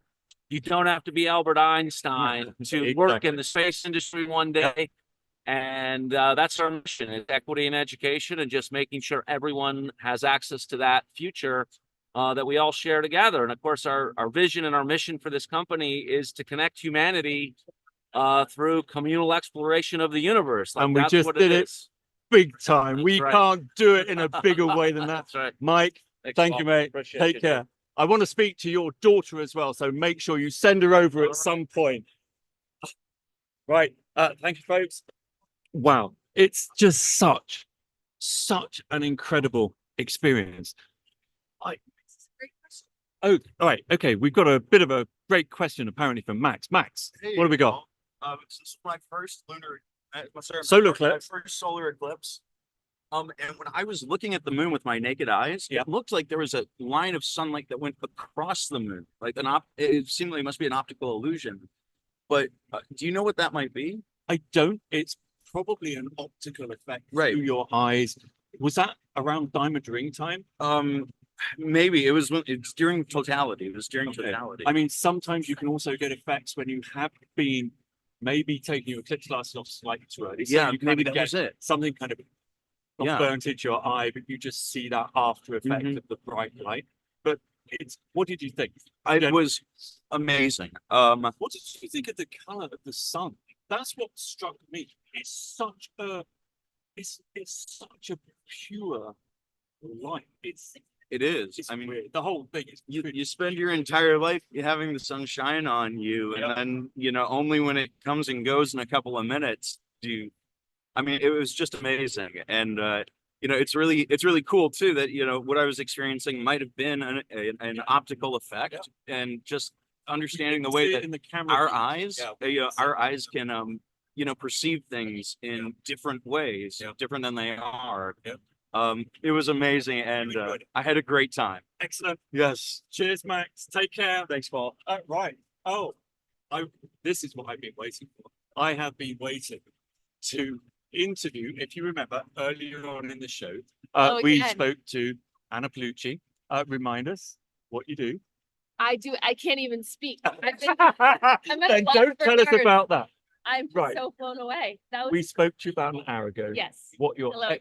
expectations of what I mean, my expectations were high, but I think the thing of the light, I didn't expect that aspect to be so magical and one of a kind. That experience was insane. magical. It's magical. It's a good It was truly magical. And then you're kind of like in awe of everything around you and the light dimming, and then all of a sudden it's dark and you look up and it's just mind blowing. It was What amazing. did you think? I noticed then something I hadn't noticed properly before, and it was the intensity of the whiteness Yeah, of the sun. It was almost bright. silver, iridescent. It was Yeah. something- it's like metallic yeah, almost. metallic. Yeah. You nailed it. That is exactly what that was. It was like Metallic. Yeah. something like that. No, I couldn't take my eyes off of it. And it was 4 minutes long. Yeah. Went to Africa and got 13 seconds of that. We were able to do. This is spoiled. Uh-huh. Total solar eclipse, because I don't think you're going to see No, it. that was Not for a few years. out of control. But are you going to maybe travel around the world? You could see white eclipse chases. Oh, yeah. chase these things. This was my first chase, and I'm ready to keep running. I'm excellent. on the move. So what was the best part of that? Do you think? Or, I or think- have you got to kind of think about that over the coming days? Because the anticipation was so awesome, but then the moment when you initially see it was so special too. So I think that initial moment of first seeing totality and looking up and taking off the glasses, that was really special. Did you notice, or did you kind of even perceive how you were feeling about it emotionally? I felt immediate emotion, and sometimes I feel like that's how you display it. It just comes out physically, and it was such a physical reaction for me. To me, it's overwhelming. It was overwhelming. Yeah, And totally. it's totally. I have adrenaline right now, which is Yeah. crazy, but I'm also very calm from it. So It's I think you said it, it's the magic. the magic, truly. So you're coming back again, Anna. I'll be Thank back. you very much for giving us your pre and now your post Yes. review Thank of you. 2024. Yes. Woo! Oh, amazing. Oh, it was so worth it. Again, I'm a chaser now. Chaser for life. Anna, thank you for Thank joining you. us. Take care. Wow. What's happening now? We can go back to the live feeds because we really don't want to see me full screen. Thank you very much. Oh, stand up. Anyway, folks, I hope you enjoyed that. I think Anna's descriptions there were, she was using some words there that I have not heard before, but I think absolutely got nailed, got closer than ever to describing this. The sun went this metallic kind of chrome, intense white. I mean, it was whiter than white. It's incredible. You don't really pick that up from the telescope feeds, as terrific as that was. We did see the corona beautifully. We did see, we saw the corona, we saw prominences, but the intensity of that experience and the change of color and light is just absolutely astonishing. And it all happened so quickly. The re-brightening, as soon as that diamond ring occurs, everything within seconds is back to daylight. Absolutely extraordinary. I'm going to go over to a couple of other people here who I could not have done this anywhere near. Try, Chodden, kind of shift around a little bit. We can see. So I'm going to go, yeah, that's it. Kind of snuggle up, snuggle up. So Todd, I am going to come to you first, just so you're further away, and I can't lean over in my chair that long. Was that your first eclipse or first total solar eclipse? Total solar eclipse. I had seen part of the one in 2017 in Connecticut, and did not exactly look at it for fear of blinding myself. But They're not exactly the same things, are they? No, they aren't. And this one I was totally unprepared for in the sense of what I was going to see or not see. And looking at it through glasses and filtering out all the light, it was just stunning to see the sharpness of part of the ring and then totality. You mentioned a white glow. It's almost as if color went away right in that area, and it was just black and white, and there was nothing else around it, and you could see it in its purest form. But then to see how it was transformed landscape around here, in grass, became a different color during, and the temperature. Thinking about all of that. You shouted out to me, wow, the temperature's dropped. Right. The wind, did you feel that wind? Right. Yeah. One thing I didn't do is what I was telling everybody to do. Look to the west to see the approaching shadow, look to the east to see the receding.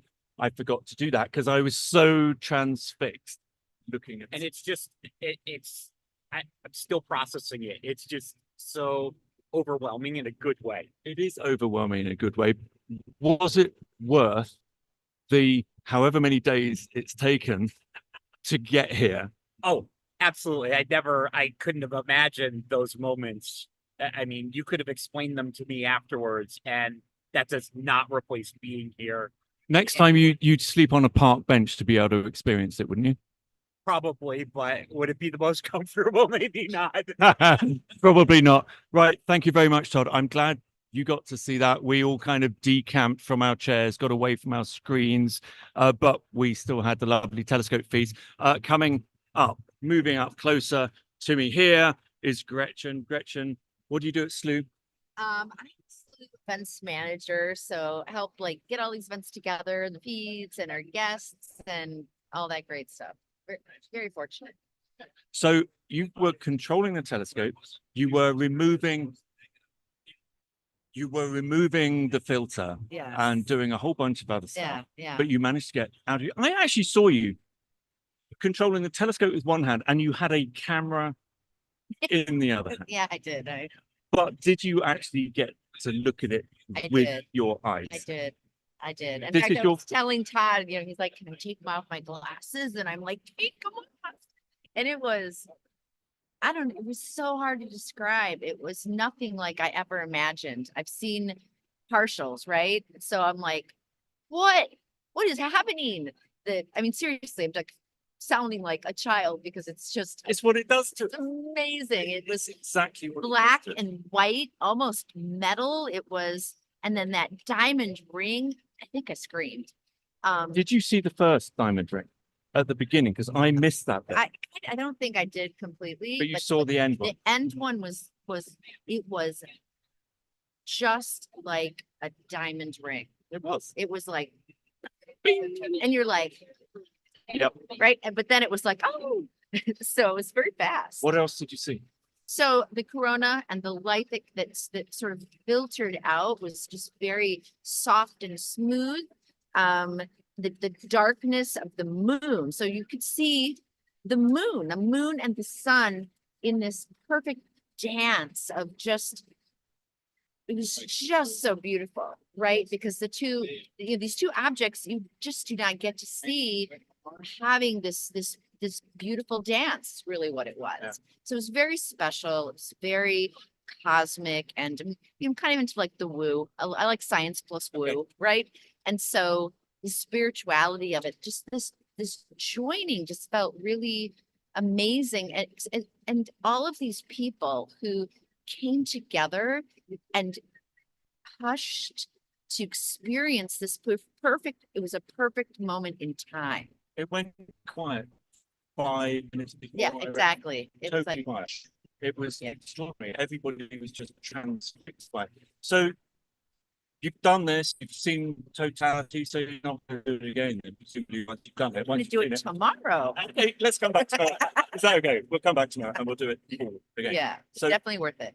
what was your overall impression? Extraordinary. Extraordinary. We've had magical. stupendous. Magical, supercalifragilisticexpialidocious. That's that. always a good Yeah. feedback.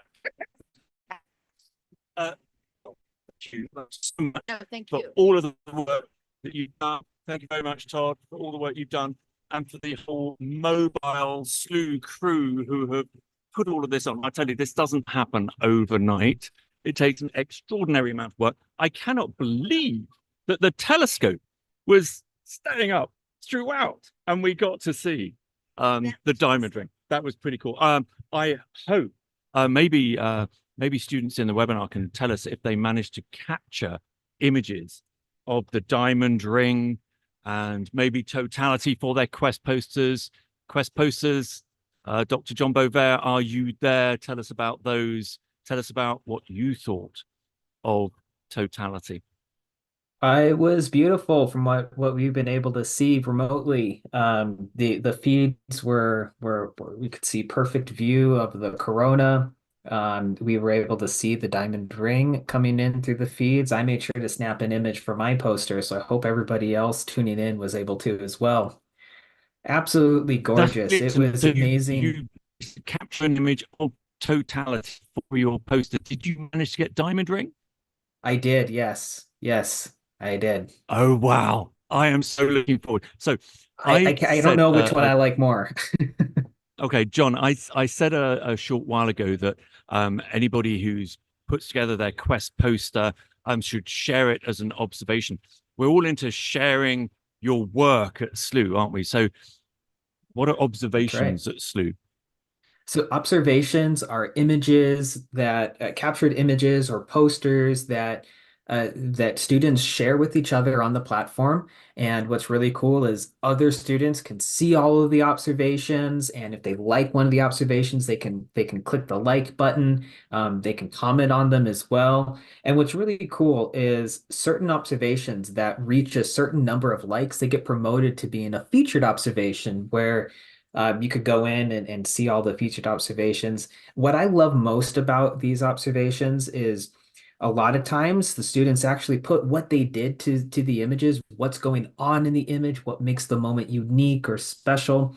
So there's a lot of learning that can happen just from going through the observations. And you may actually find some sort of thing that sparks your interest so that you can go and capture something new and make an observation out of it.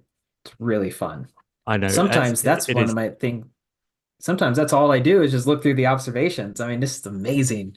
Exactly. You get to see some of the really cool stuff that you may have missed yourself. Mhm. So we've got a few things that are kind of coming up that we're not sure whether or not it's going to happen yet. But the International Space Station is, I don't know if this is coincidence. I suspect it is because it's the International Space Station. It's not something that you can just kind of turn around and kind of reverse and kind of maneuver that well. Not with this degree of space anyway. But what the International Space Station is going to be doing in about 5 minutes' time is they're going to be flying through the moon's shadow. Now, this has been done before, but what they're hoping to do is actually broadcast this, and we are going to share. We're going to keep an eye on the feed from the International Space Station, and hopefully, we are going to be looking down on Earth and actually see the shadow that, remember, John, I don't know if have you got that animation handy that you could show us again I of the do. shadow going over?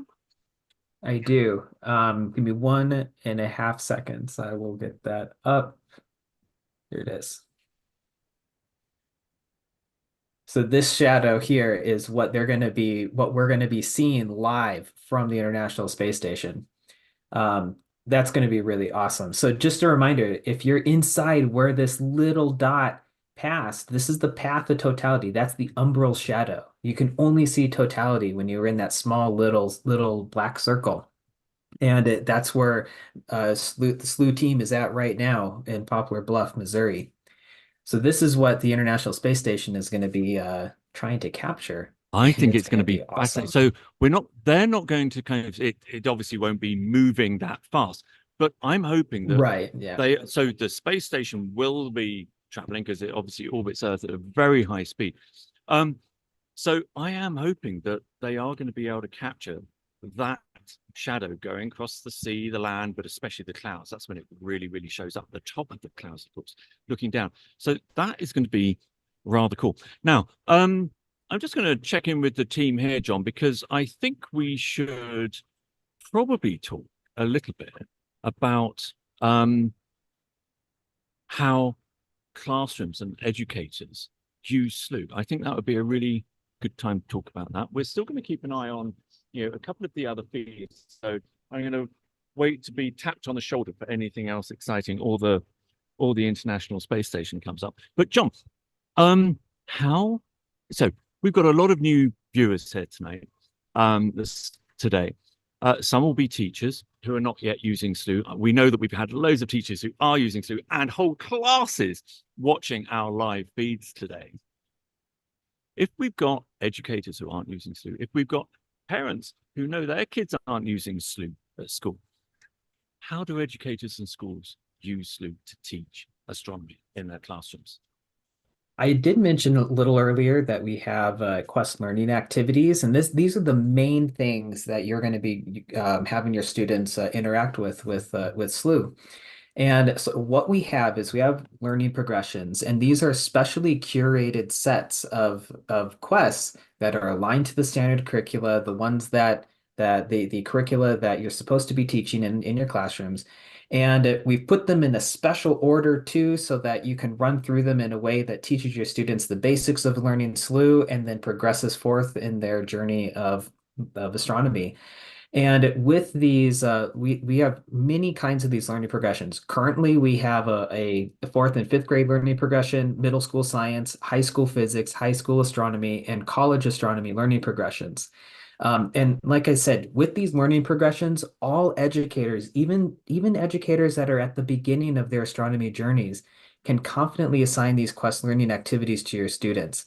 These learning activities have teacher resources associated with them as well that give you tips for success for what you need to do before class, some things to do during class and after class. And what's more is we're just about to launch 4 new learning progressions. We are launching a kindergarten and first grade learning progression, a second and third grade learning progression, a fourth and fifth grade learning progression, and a new middle school science learning progressions. Our high school and college learning progressions are also going to be there. So next school year, there's going to be a myriad of learning progressions that'll be perfect for you to bring into your classroom and use Slooh with your students. These the teacher resources are especially important because they really help you figure out how you need to use them in the classroom, and they have answer keys for everything as well. So you'll be fully equipped to run through these Quest learning activities with your students. Hey, John, It's going to be a lot of we've fun. got something really, really exciting, haven't we, coming up this summer? That's right. We're going to be launching a summer school Quest learning progression. And this learning progression is aimed for grades 4 through 8. And what we've done is we've curated 6 fun educational quests. Some of these quests go through the standard curricula. And other quests are supplemental, and they're fun quests. Like, for example, um, creating a little hologram that you can put in on your hands and actually project a Slooh image onto a hologram. And we also are having one called the Slooh Celestial Wildlife Sanctuary, where students capture nebulae and galaxies that are named after different animals, and they'll trace them and learn about the differences between mammals, reptiles, birds, and insects. But students are also going to be doing astronomy quests that are dedicated astronomy quests, like one called Discovering Pluto, where students use Slooh's telescopes to recreate the discovery of the planet Pluto in the same ways that Clyde Tombaugh did back in 1930. Students are also going to learn about nebulae and galaxies, and it's going to be a lot of fun. So if you are doing a summer school program and you need you'd like to include an astronomy component, this Slooh summer school learning progression is going to be perfect for you. So definitely, if you're interested, drop us a line, check us out, slooh.com. You'll find everything there. Hey, John, we've got a really cool question. Specifically, I think for you, it's Caden Euler has asked. So he's a Slooh member and he's in the webinar where you can ask questions. And he's saying, how do I become what you are? So you're a professional astronomer. What guidance would you give? I don't know how young Caden is, but what advice would you give to any student who wants to become what you are, a PhD astronomer? some advice that I could give is stick with studying your math. Math is very important. Math is the way that we can is almost like a language that we can use to understand how the universe is moving around us. And so astronomy and science is really just math applied to the real world. So I would say that that's incredibly important.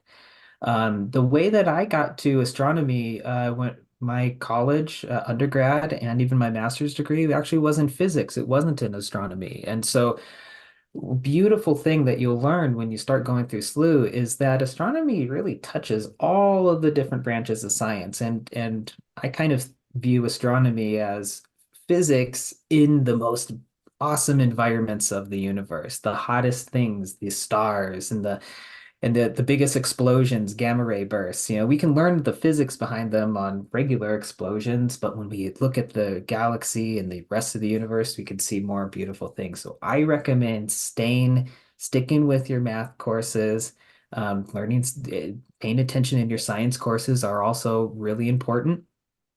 But I also recommend, you know, if you have any astronomy clubs in your schools, join them and just start learning as much as you can about astronomy because that will help as Yeah, well. I'd make another But math is recommendation important. on the astronomy club front, and that is if you haven't got an astronomy club at your school, start one. Talk to one of your teachers, tell them about Slooh, tell them that you can control massive telescopes. So we haven't actually talked about the normal telescopes that Slooh members and students use, but a lot of elementary students can actually fit inside our telescopes. They are so big. And on the back of them, there are these scientific grade astronomical cameras, which are worth about $25,000. The telescopes are worth about $100,000. It's utterly amazing that you can control those things halfway around the world live from your classroom. And very shortly, all of the equipment is already installed. We are just waiting for a little bit more development work to be done. Our new Australia Observatory is coming online as well. We're really excited about that. John, are you excited about the new Australian Observatory? I am so excited about the Australian Observatory. What's going to be so awesome when that comes online, it doesn't matter what time of the day you want to look into space. You can log on to Slooh. One of our observatories are going to be looking into the night sky. I cannot wait for that. It's going to be very cool. It's going to be very cool indeed. Oh, I think somebody must have just jogged the telescope a bit.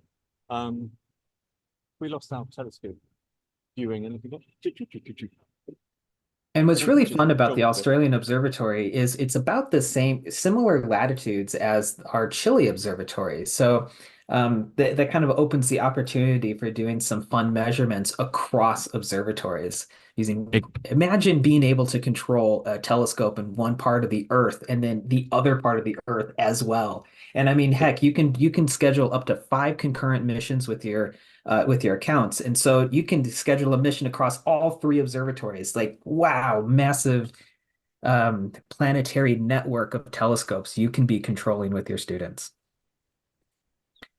Sorry, John, I was just checking there to see if the International Space Station feed had come in, and they haven't actually switched to it. So we haven't got that, but who knows? They might still come through for that.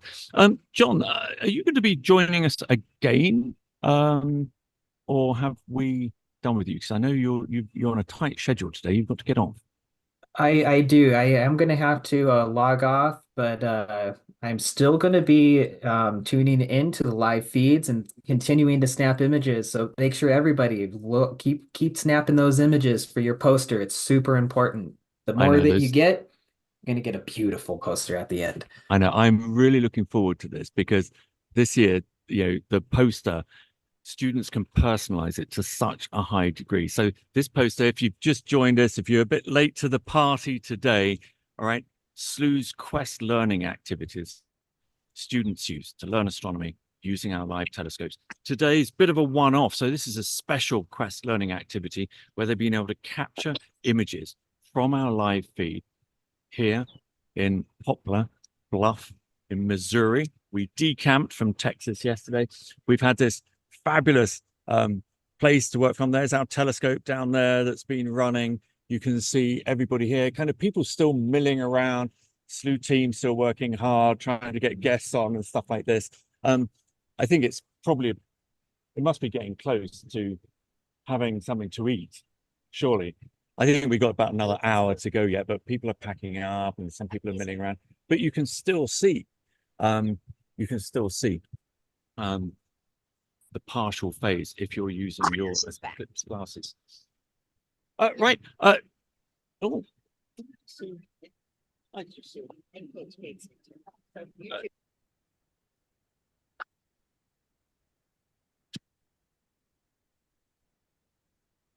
Sorry about that, folks. Dr. John Beauvais, Slooh's Director of Curriculum. Thank you so much. Have a safe journey. You're on your way. Your explanations of this kind of event are always absolutely amazing. Right.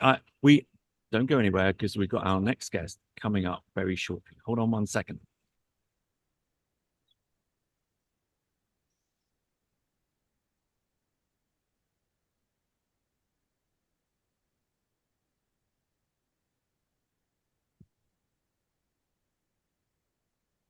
Looks like we have the International Space Station feed. Looks amazing.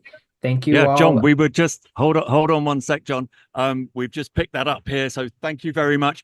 You take care. I know you're going to be glued to this. You're not going to want to pull away. No, I'm not. This is absolutely amazing, Gretchen. This is what we wanted to see. Actually, can we go bigger than that or not? So Mike Palucci, Slooh's CEO and founder, has just stepped in, and he's probably not seeing what we're seeing, which is this feed from the International Space Station looking down on Earth. And we are looking at the shadow that Dr. John Beauvais was sharing with us in a diagram earlier. But here we are seeing it live from the International Space Station. That looks pretty cool to me. So guys, I don't know US geography like you do. Where do you think that was at the time? Too big. So, we're flicking between the feeds here because there's way too much to see. But that looked like it was, so it's certainly going over the east of the USA, which looked pretty cool. They will go into darkness. That's what tends to happen with the International Space Station, because obviously they're orbiting Earth quite quickly. But I'm sorry, what? Yep, they've actually ended it, but we got to see it. So thank you very much. Gretchen, you need to update me on who we are talking to next. We are talking to one of my besties out there. And actually have two besties out there, but this one is all the way from down under, and I want her to share. It's Kate Russo, who is being in the shadow. She's going to share her, 104th experience of an eclipse. Kate, I'm so happy that you're here. Hello, Kate. Yes, hi. A plane has just gone over. Can you hear me okay? So I understand. Yeah, we can hear you. I understand that you've had a very similar experience to us. You saw a forecast that was going to get clouded out. So you've been racing across the country to find totality. Did you find it? The rumors are not true. I considered racing across the country. I looked at different options. I was scouting yesterday, but I made the decision yesterday afternoon to stay put. And it's interesting. Once you make that decision, all the anxiety goes. Now, I know that we were expecting a cloudy eclipse, and it delivered. So we were under cloud here in Texas in Garner State Park. But would you believe it? The clouds parted during first contact. We were able to see first contact, and then the clouds closed in again. And then about a couple of minutes before totality, the clouds were parting. So it was just giving us that little glimpse of what was to come. And so we were watching it, and we're up on the bluff here. Well, we're up on a high point, so you can probably see the main area down below. You could hear the cheers from people down below when the clouds were parting. And then we didn't see totality all the way through, but we had about 5 or 6 different glances at totality. And through, when it comes, it's so thrilling and exciting. So couldn't make out the detail of the corona or anything like that. But boy, was it dark. It was actually really quite striking because we could actually see the darkness on the clouds and just in just the environment. The birds were quiet because we're in the state park here, and there's a lot of noise around us, and it was just quiet. And oh my goodness! And Kelby, who was with me, the park superintendent, he turned around right when we were looking up for totality. He turned around at the right time and watched the shadow sweeping across. He saw it. He said he saw it, like just a really clearly defined shadow racing away. And that's what you can see when you've got that little bit of cloud cover. Now, I was explaining that to people here and saying, look west before it comes in and look east afterwards. I totally forgot to do it myself. I was so captured by totality. I'm so glad that you actually got to see little I didn't glimpses see of it. totality. Kelby saw it. I'm kind of jealous in a way, but there was so much to look at. Even though there's clouds in the sky, we were just finding that it was really quite exciting and thrilling seeing the darkness, the darkness in the clouds and the dark all around, and just, like the dimmer switch that happens. Obviously, it's not as intense as what you would see when you've got all those visuals. So, it didn't have that as much of an impact, but it was thrilling and it was exciting. And there were about 10 of us up here on this point, and it was good. And I made the point of staying with the people that I've been working with for a long time. And I actually think that's a really good thing to do because I have been abandoned in Texas, I tell you. All my chaser friends have gone. And so everyone has gone and left, but I was committed. And actually those who have stayed were really philosophical about it. We knew that it was going to be cloudy. We were actually just understanding that, we would be lucky if we had glimpses through it. And we did. And it was wonderful. And I am so glad that I experienced it here again, right where we saw the annular eclipse in October. So there's something just very nice about that syzygy and being here, and wow. But this is an extension of what we've talked about over the years. I mean, talk about sticking with your pals. I mean, I don't know how many eclipses we've covered with you now, but I always find, we've spoken about this, my own personal reaction to totality, and it is totality. It's not so much about the rest of the eclipse, but totality. I still don't understand. And I even had a long time to consider that today. I think I was more excited today than emotional, but I still got quite emotional at the end. So just to do a little bit of a recap, you are an eclipse chaser. You've traveled across the world to all manner of continents, I think, but you're a psychologist by profession, aren't you? Yes, I am. And we might have to put this little bit on pause because I'm actually due to, I'm from down under, and I've got an Australian breakfast TV show waiting for me and beckoning right as we speak. So Kate, come back. I can pop back in. Absolutely, pop back. Let Gretchen know when you can pop back in, because that would be terrific if we can talk about some of that. So thank you very much, Dr. Kate Russo. All right, I'll see you soon. Take care.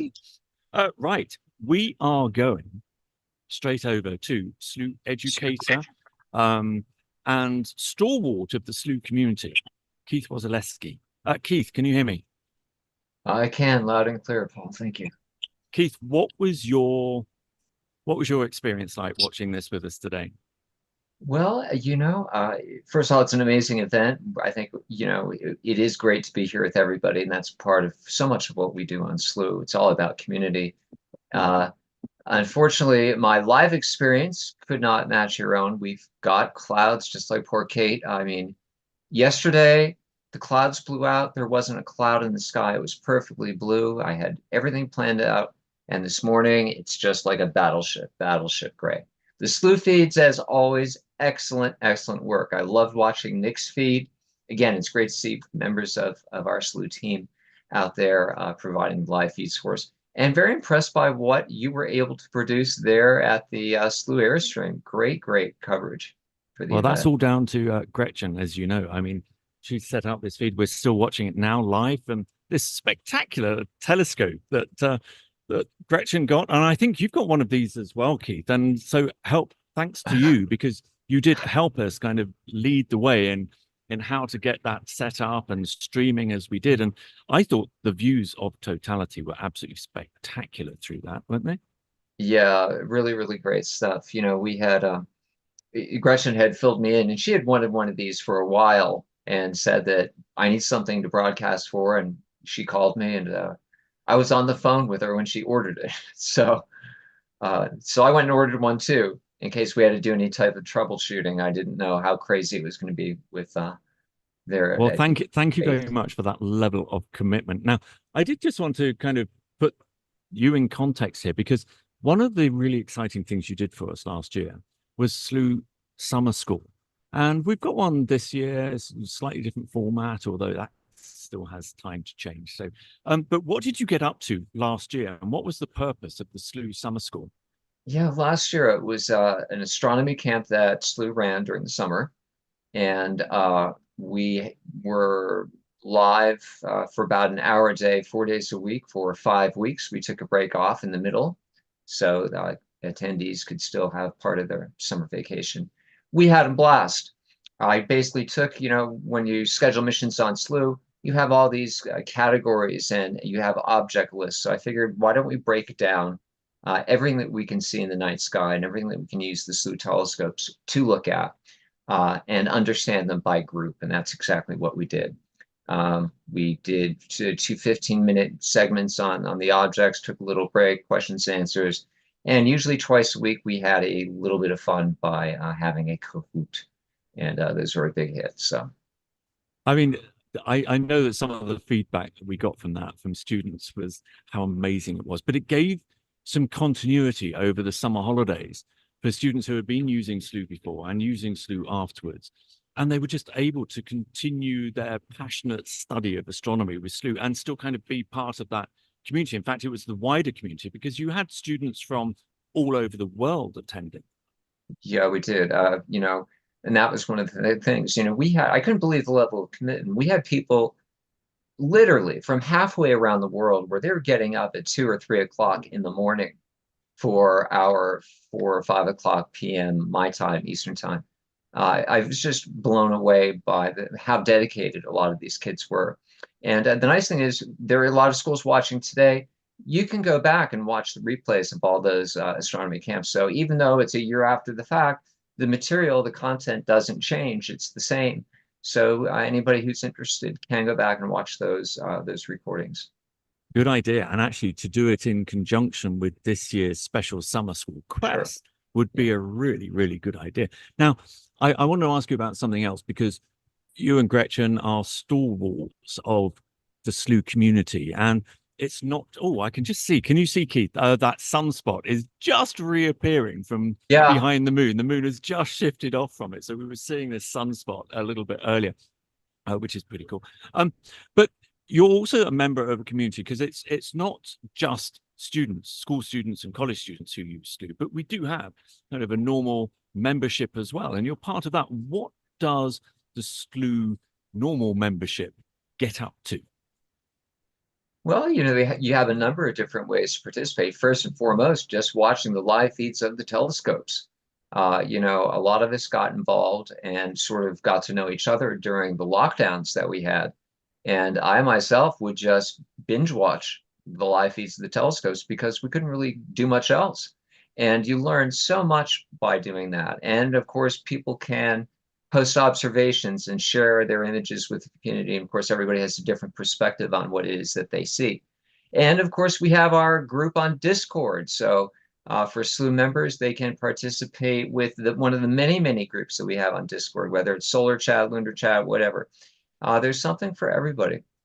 There is, and we've got the astrophotography group there as well, who are learning how to take all of Slooh's scientific data and process that as well. So it really doesn't matter what your particular interest is, whether or not it's the science or whether or not it's the history or the culture involved with this. And sometimes it can actually be just looking at these remarkable live images that we get from the telescopes every night and actually sharing that with like-minded people. It's a little bit Michael Bellucci, the Slooh's founder, was talking about earlier today. It really is coming together under a shared sky. It happens. It's not just a cliche, is it? No, no. And I'm getting a text message here from our producer who's also there with you today.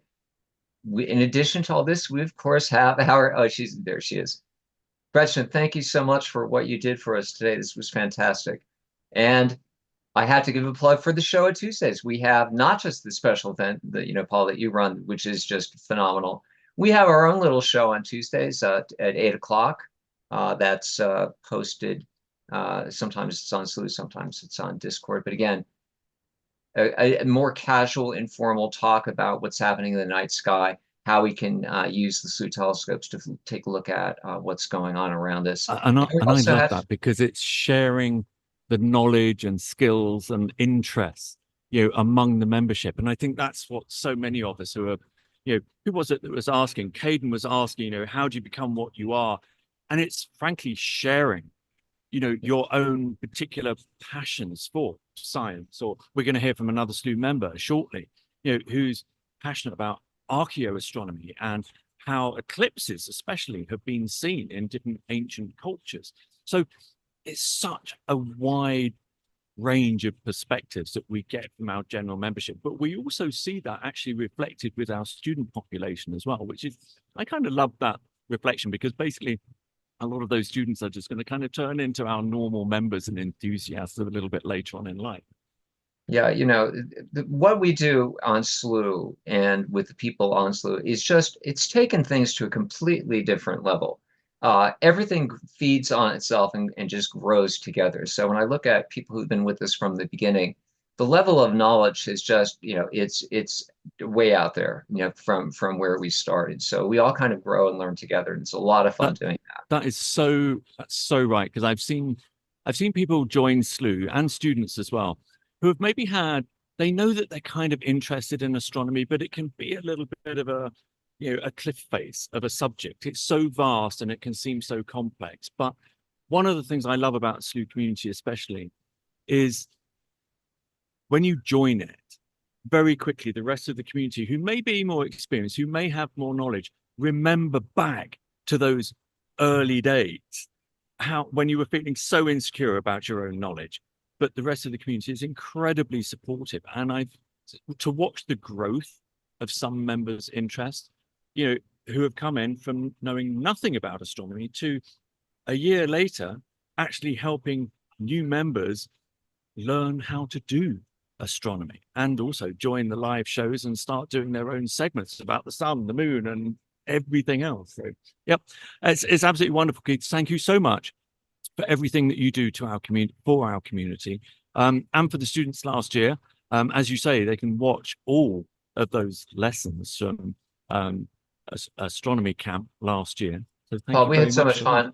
We had so much fun during astronomy camp. I'm going to go back and watch them since we don't have it this year. I think I might as well. Maybe Gretchen and I can have a sharing party, and we can do that in one of it.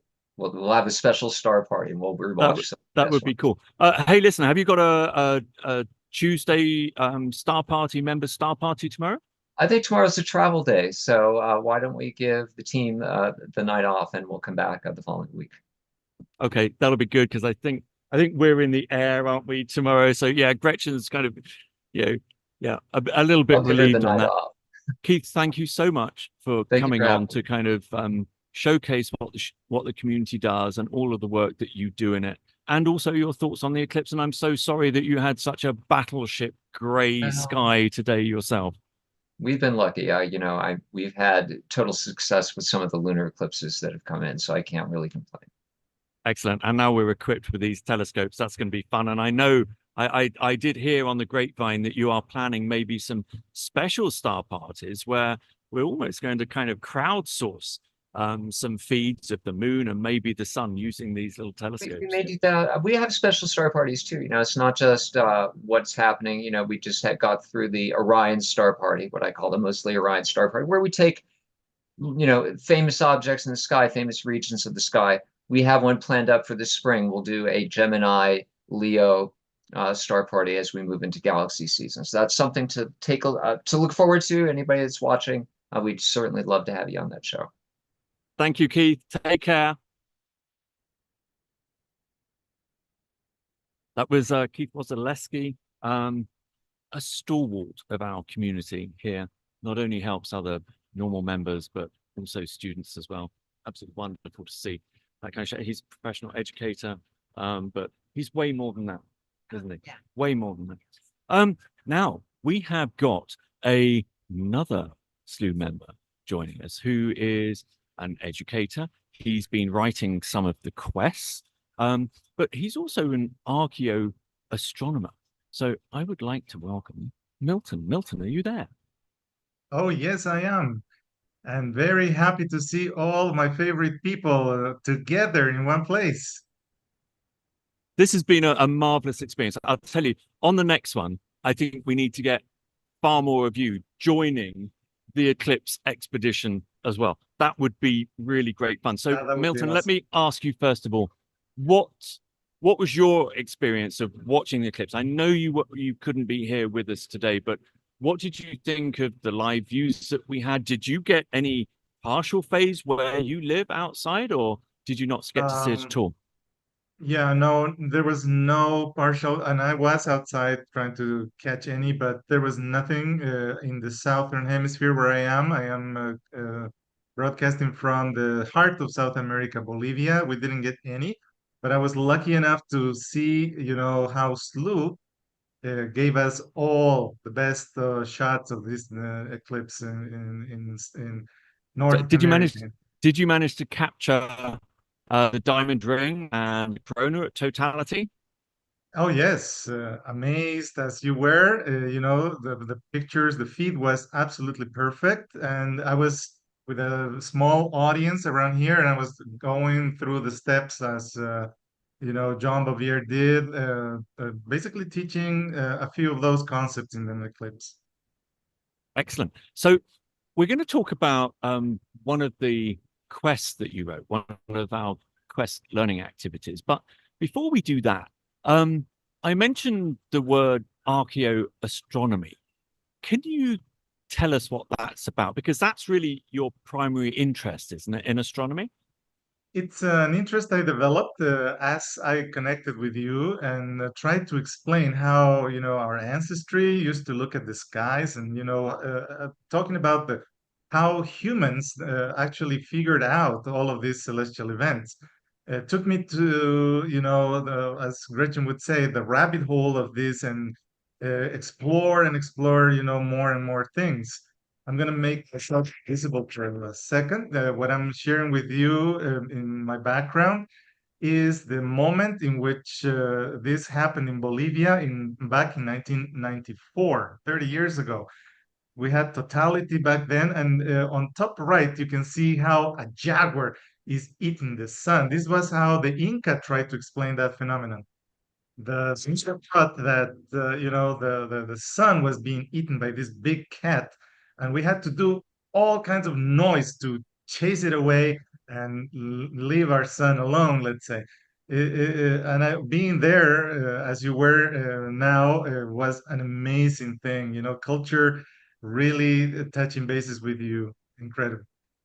Every time, Milton, we talk about this, and I witnessed something like we did today firsthand, and Gretchen witnessed it today as well. I can't help thinking, we witnessed this and it has such a profound impact on us, but we actually understand the mechanics of what's actually going on. Those people that you're talking about, the Maya, Aztec, Inca, they didn't understand what was going on, so they had to create stories to try and explain it. Yes, and all of them share a common denominator. For example, it's the sun, the brightest object in the sky, normally a god for all of them, that was being attacked or somehow removed from the sky. So they had, that was their fear that the sun was never going to come back. But they were relieved when it did. And of course, the stories that they told were the ones that kept the people believing in their power, in their rule. So it was often, a bad omen when the sun's disappearing, when the very life-giving orb that they're used to kind of just disappears halfway through the day. But did they have any kind of positive views of eclipses as well. Yeah, I've changed my approach a little bit, taking you to probably what is the first classroom, astronomy classroom in Central America. This is in Schultun. The student sitting, on the floor is receiving instruction from a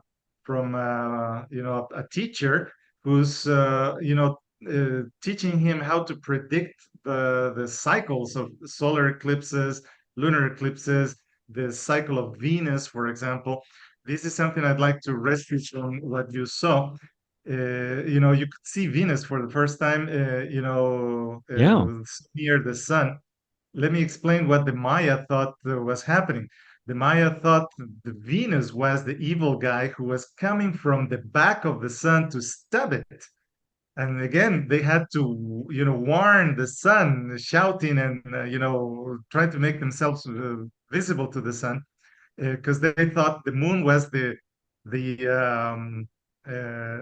accomplice to this, and Venus was coming to stab the sun in the back.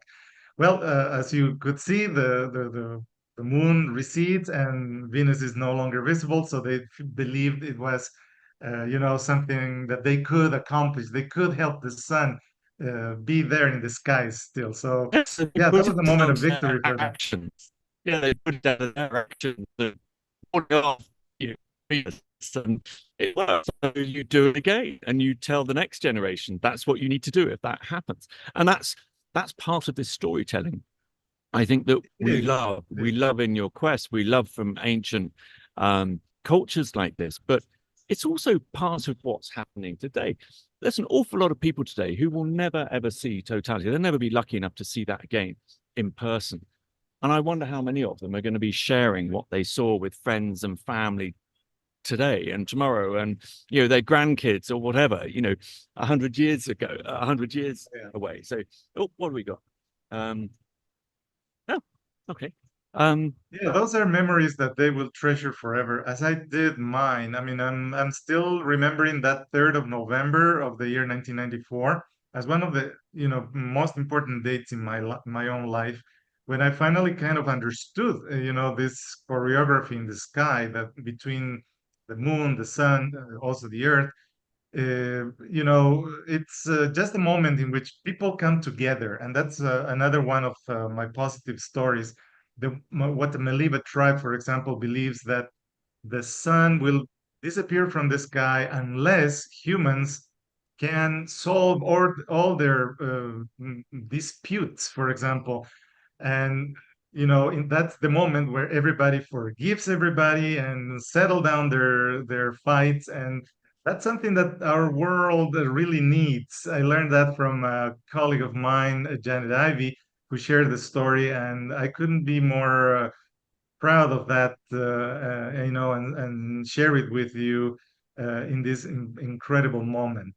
I hope most people, came together as one and watched the sky and, gathered around the fire of astronomy, which is lighting the world, I would say.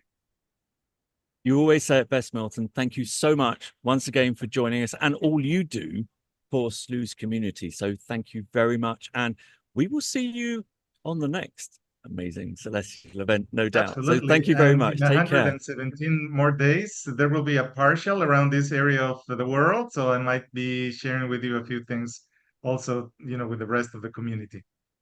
Okay. Thank you very much. Thanks, Milton. Right, let's do a little recap at the moment where we are. You can see we've got the live feed here still from Poplar, Bluff, Missouri. I still trip over that name. I'm going to talk to somebody who knows the name very well very shortly. But we've still got this live feed. We can still see that we've got still the partial phase. Now, quite a few people, I'll do you a quick spin around because quite a few people have gone, they kind of thought, well, okay, totality's over. We've seen partial, we've done that. But there's still loads of people here at what has been, frankly, an astonishing event that's been put on by the organizers here. And I'm going to welcome now Brianna Feverstone. But look, you're going to correct me if I'm wrong. I'll put you on camera in a minute, but you're going to correct me if I'm wrong. from Butler County 4-H Goes Homeschool club leader and one of the leaders who organized the amazing 4-H Solar Eclipse Festival. Brianna, you've also involved 600 homeschooling families in this event.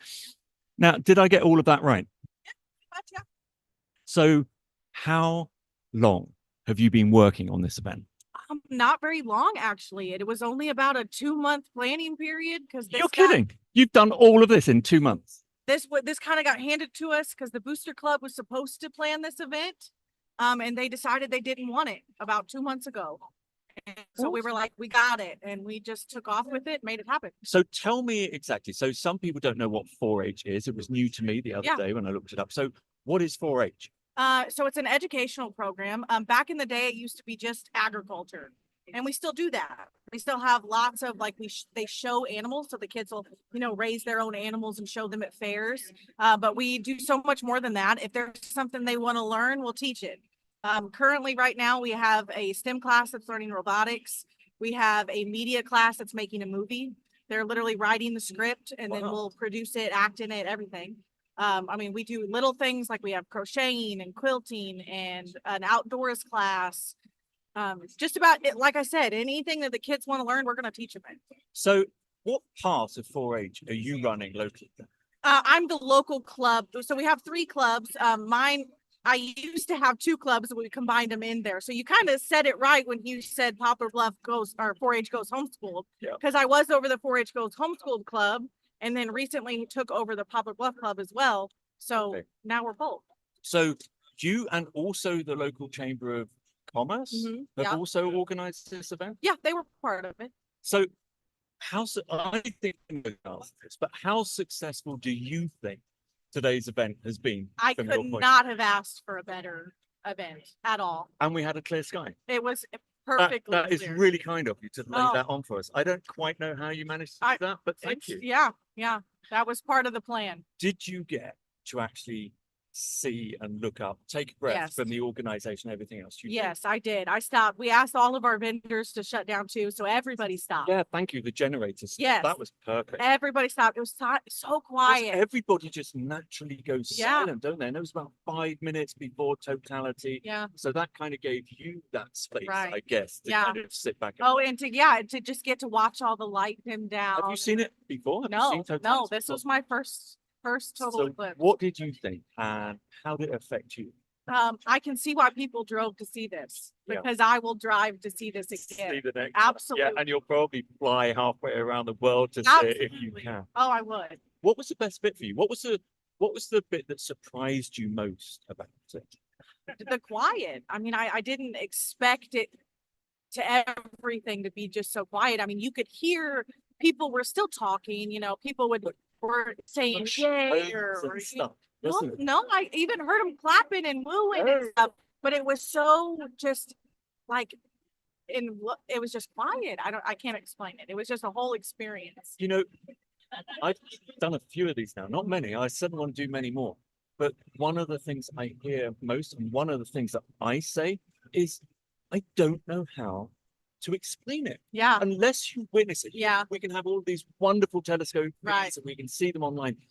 Unless you experience it in person, you just don't get it. No. How Absolutely. do you explain? You can't. Actually, we had Anna Palucci, who's with us here, and she used a couple of words that I hadn't heard before. And I always struggle to find the words to describe totality.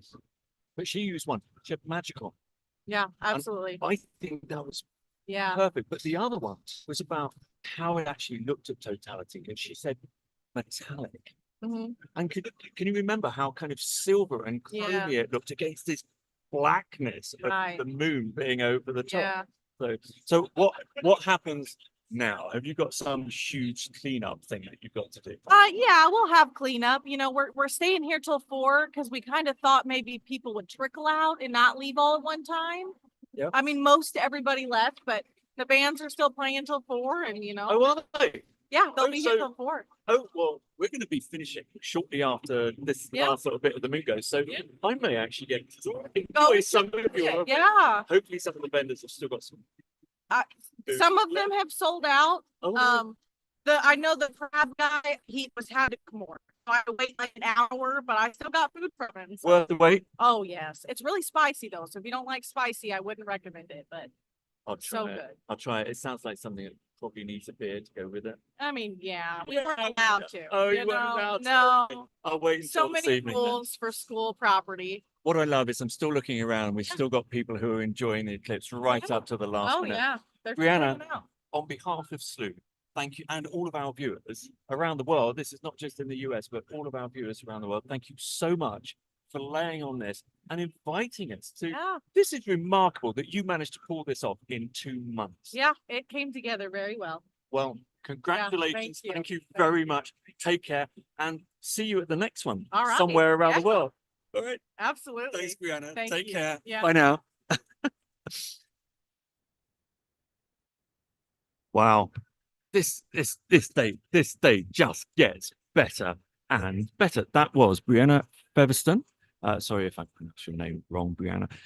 Butler County 4-H Goes Homeschool Club leader and one of the leaders who organized this amazing event with the Poplar Bluff Chamber of Commerce as well. So we've got a tiny little sliver of the moon still covering the sun. Have we got Kate back with us?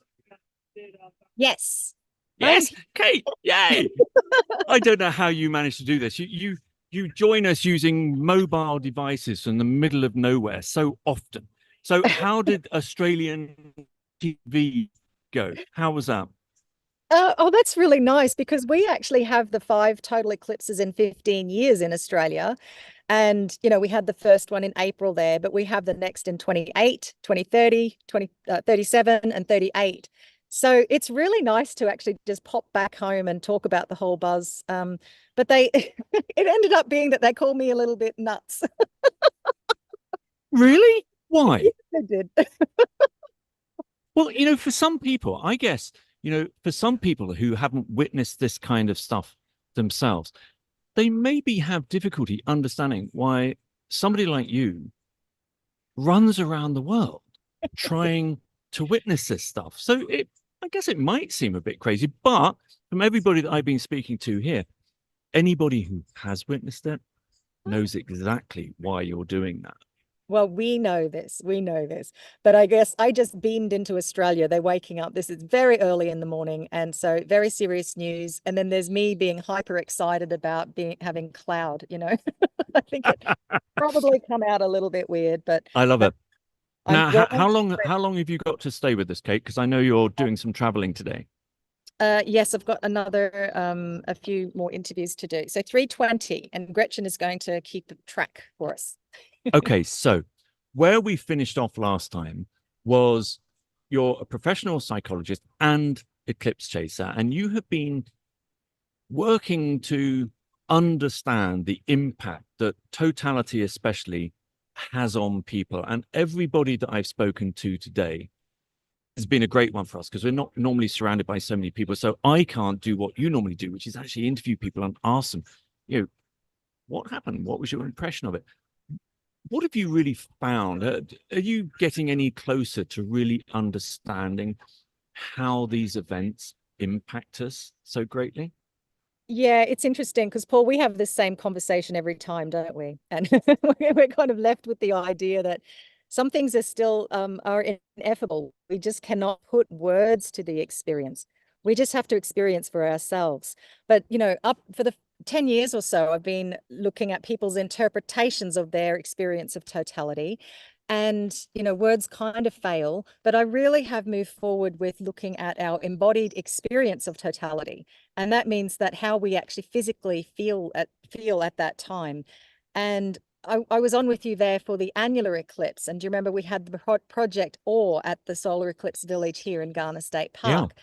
And I was telling you, we were sharing our results. We were still recording all the data, but we showed that our brain waves. So there were 5 volunteers and myself. We were all hooked up to mobile headsets that measured our brainwave activities as we were watching the annular eclipse.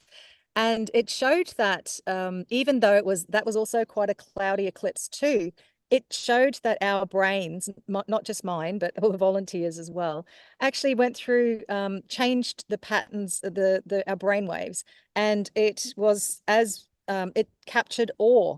That was a really good way of capturing awe in the moment, in the field, as it happens.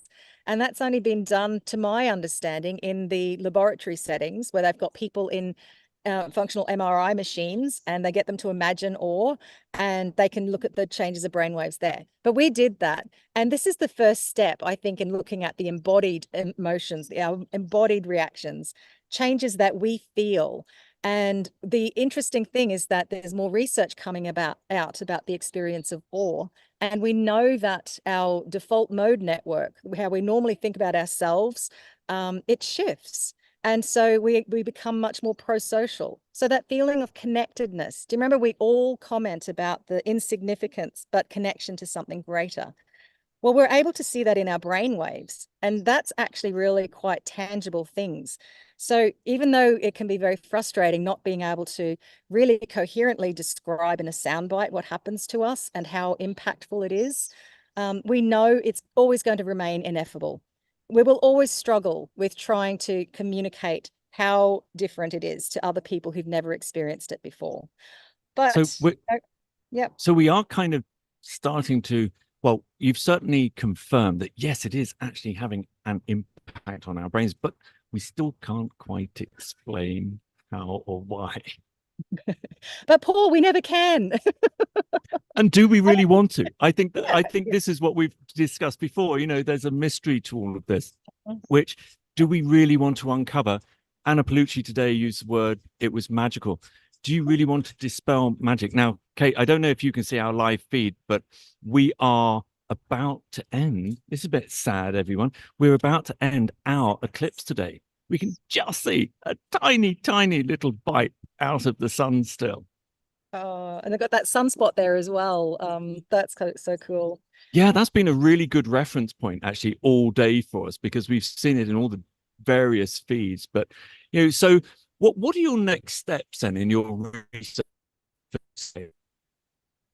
Well, I was hoping to do Project Awe for the total solar eclipse here. And I think that would have been incredible because, you know, the annular eclipse, I was surprised that we found Awe. I wasn't expecting it. I was actually saying to everybody, you know, this is just a test run. It's the pilot project for it. We're not going to expect anything significant.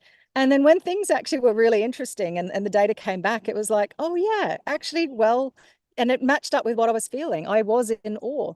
We were seeing the changes in brainwaves and some really interesting things. Immediately after the annularity from October, there was this introspection that we all went through. So that's interesting. You know, we think about things. And, you know, we come back to that idea that when you experience something as profound as totality, then it really makes you think about your world and your position in the world. So there's these moments after totality annularity, that was captured in our brainwaves. That's interesting. And that to me says that that's a little segment there that, you know, potentially we need to explore a little bit more. I don't really know. Exactly. It's a little window into, if you found that during an annular eclipse, what on earth is that same kind of measurement and data collection going to show for totality? But we have had exactly those kind of comments. I don't know what I felt. I need to think about it. And it's this kind of out of worldly, out of experience that we have during this, which just makes it so difficult to comprehend. And as you say, I'm not sure we particularly want to. So we've got, though, isn't it? Because the brainwaves actually showed that we were going through this introspection. We were struggling to find words. And after totality, we all come together and we share the experience and we're trying to find the words. And, you know, awesome just really doesn't cut it, does it? it doesn't. And that's the problem. So what is the next step? What is your next total solar eclipse that you're going to be doing? Well, it would be 2026, I guess. But I'm thinking of it like a holiday, like a normal eclipse chaser eclipse, that one, because I've been so embedded in this eclipse. You know, I'm part of the task force. I've been working for many years, helping communities. I've been embedded in, you know, Uvalde County and 2 events here in Garner State Park, just with the October eclipse and now the total eclipse.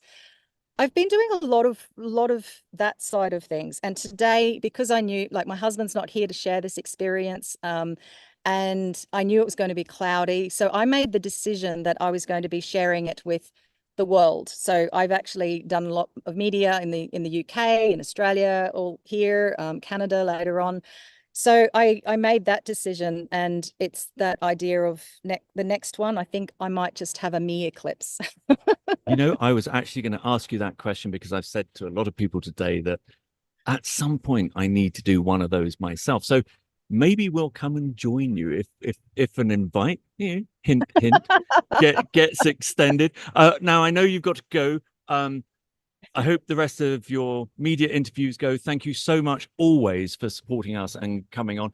I know we're always chasing each other to try and hook up the logistics of this, but thank you so much for spending the time with us. You are an absolute inspiration with what you're doing, Kate, and how you're spreading the word. You really are. So thank you.